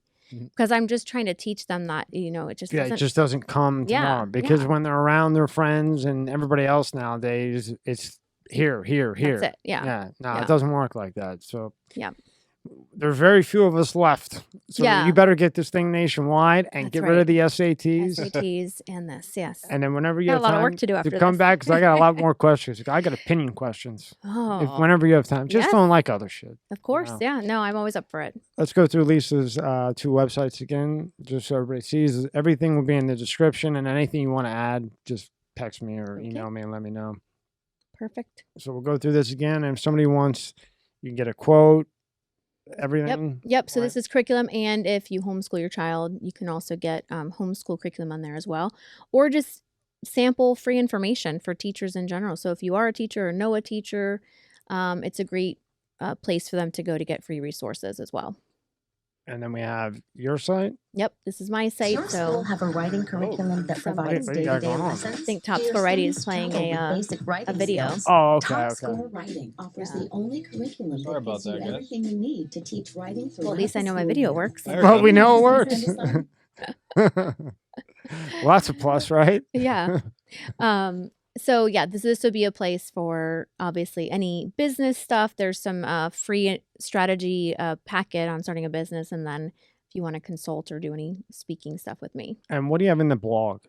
Do you update a lot? No, I do not. I stopped my blog and went to social media. Question, huh? Yeah. So if you want to see her blog, go to social media. Yes. Which will all be in the description. I'd rather just give you a video. Me too. I think you're doing a great thing. I hope you really keep up with this, because it's really needed. And I like how you take each individual person and find out what they love and give them the best opportunity to live life and understand what love is, because it took me 32 years to figure it out. I had the Lamborghinis, the Bentleys, all that shit. That's not rich to me anymore. Right. Rich to me is being able to have all those things, or have a decent amount of money and go and be able to enjoy an experience with somebody or your kids and stuff. Yep. That's rich to me. Yep. And that's just the mindset that we have to shift and let everyone know, because everyone's so caught up in what it looks like and fancy stuff. So and I hope you keep pushing. You gotta work. I will, for sure. Yeah. You're not just getting free. Whatever the dummy here at school is giving you, or this dummy, they're just holding you back from what you can be. Yep. Because anybody can be anything they want to be if they put their mind to it. Would you agree with that? Very true. Especially if they love it. That's it. Because then it's never work. Yep. And it's not about the money. People need to go with what, because it's the rest of your life. So you don't want to be unhappy making a lot of money. Yeah. Find something you like doing. And just, you don't have to find that when you're 16, 17, 18. It may take time, and that's okay. But as long as you don't give up, you'll find it. That's it. Thank you so much for your time, Lisa. I appreciate it. Thanks for having me here. You can sit in next time if you want. All right. Thank you guys very much. All right. Thank you. Thank you.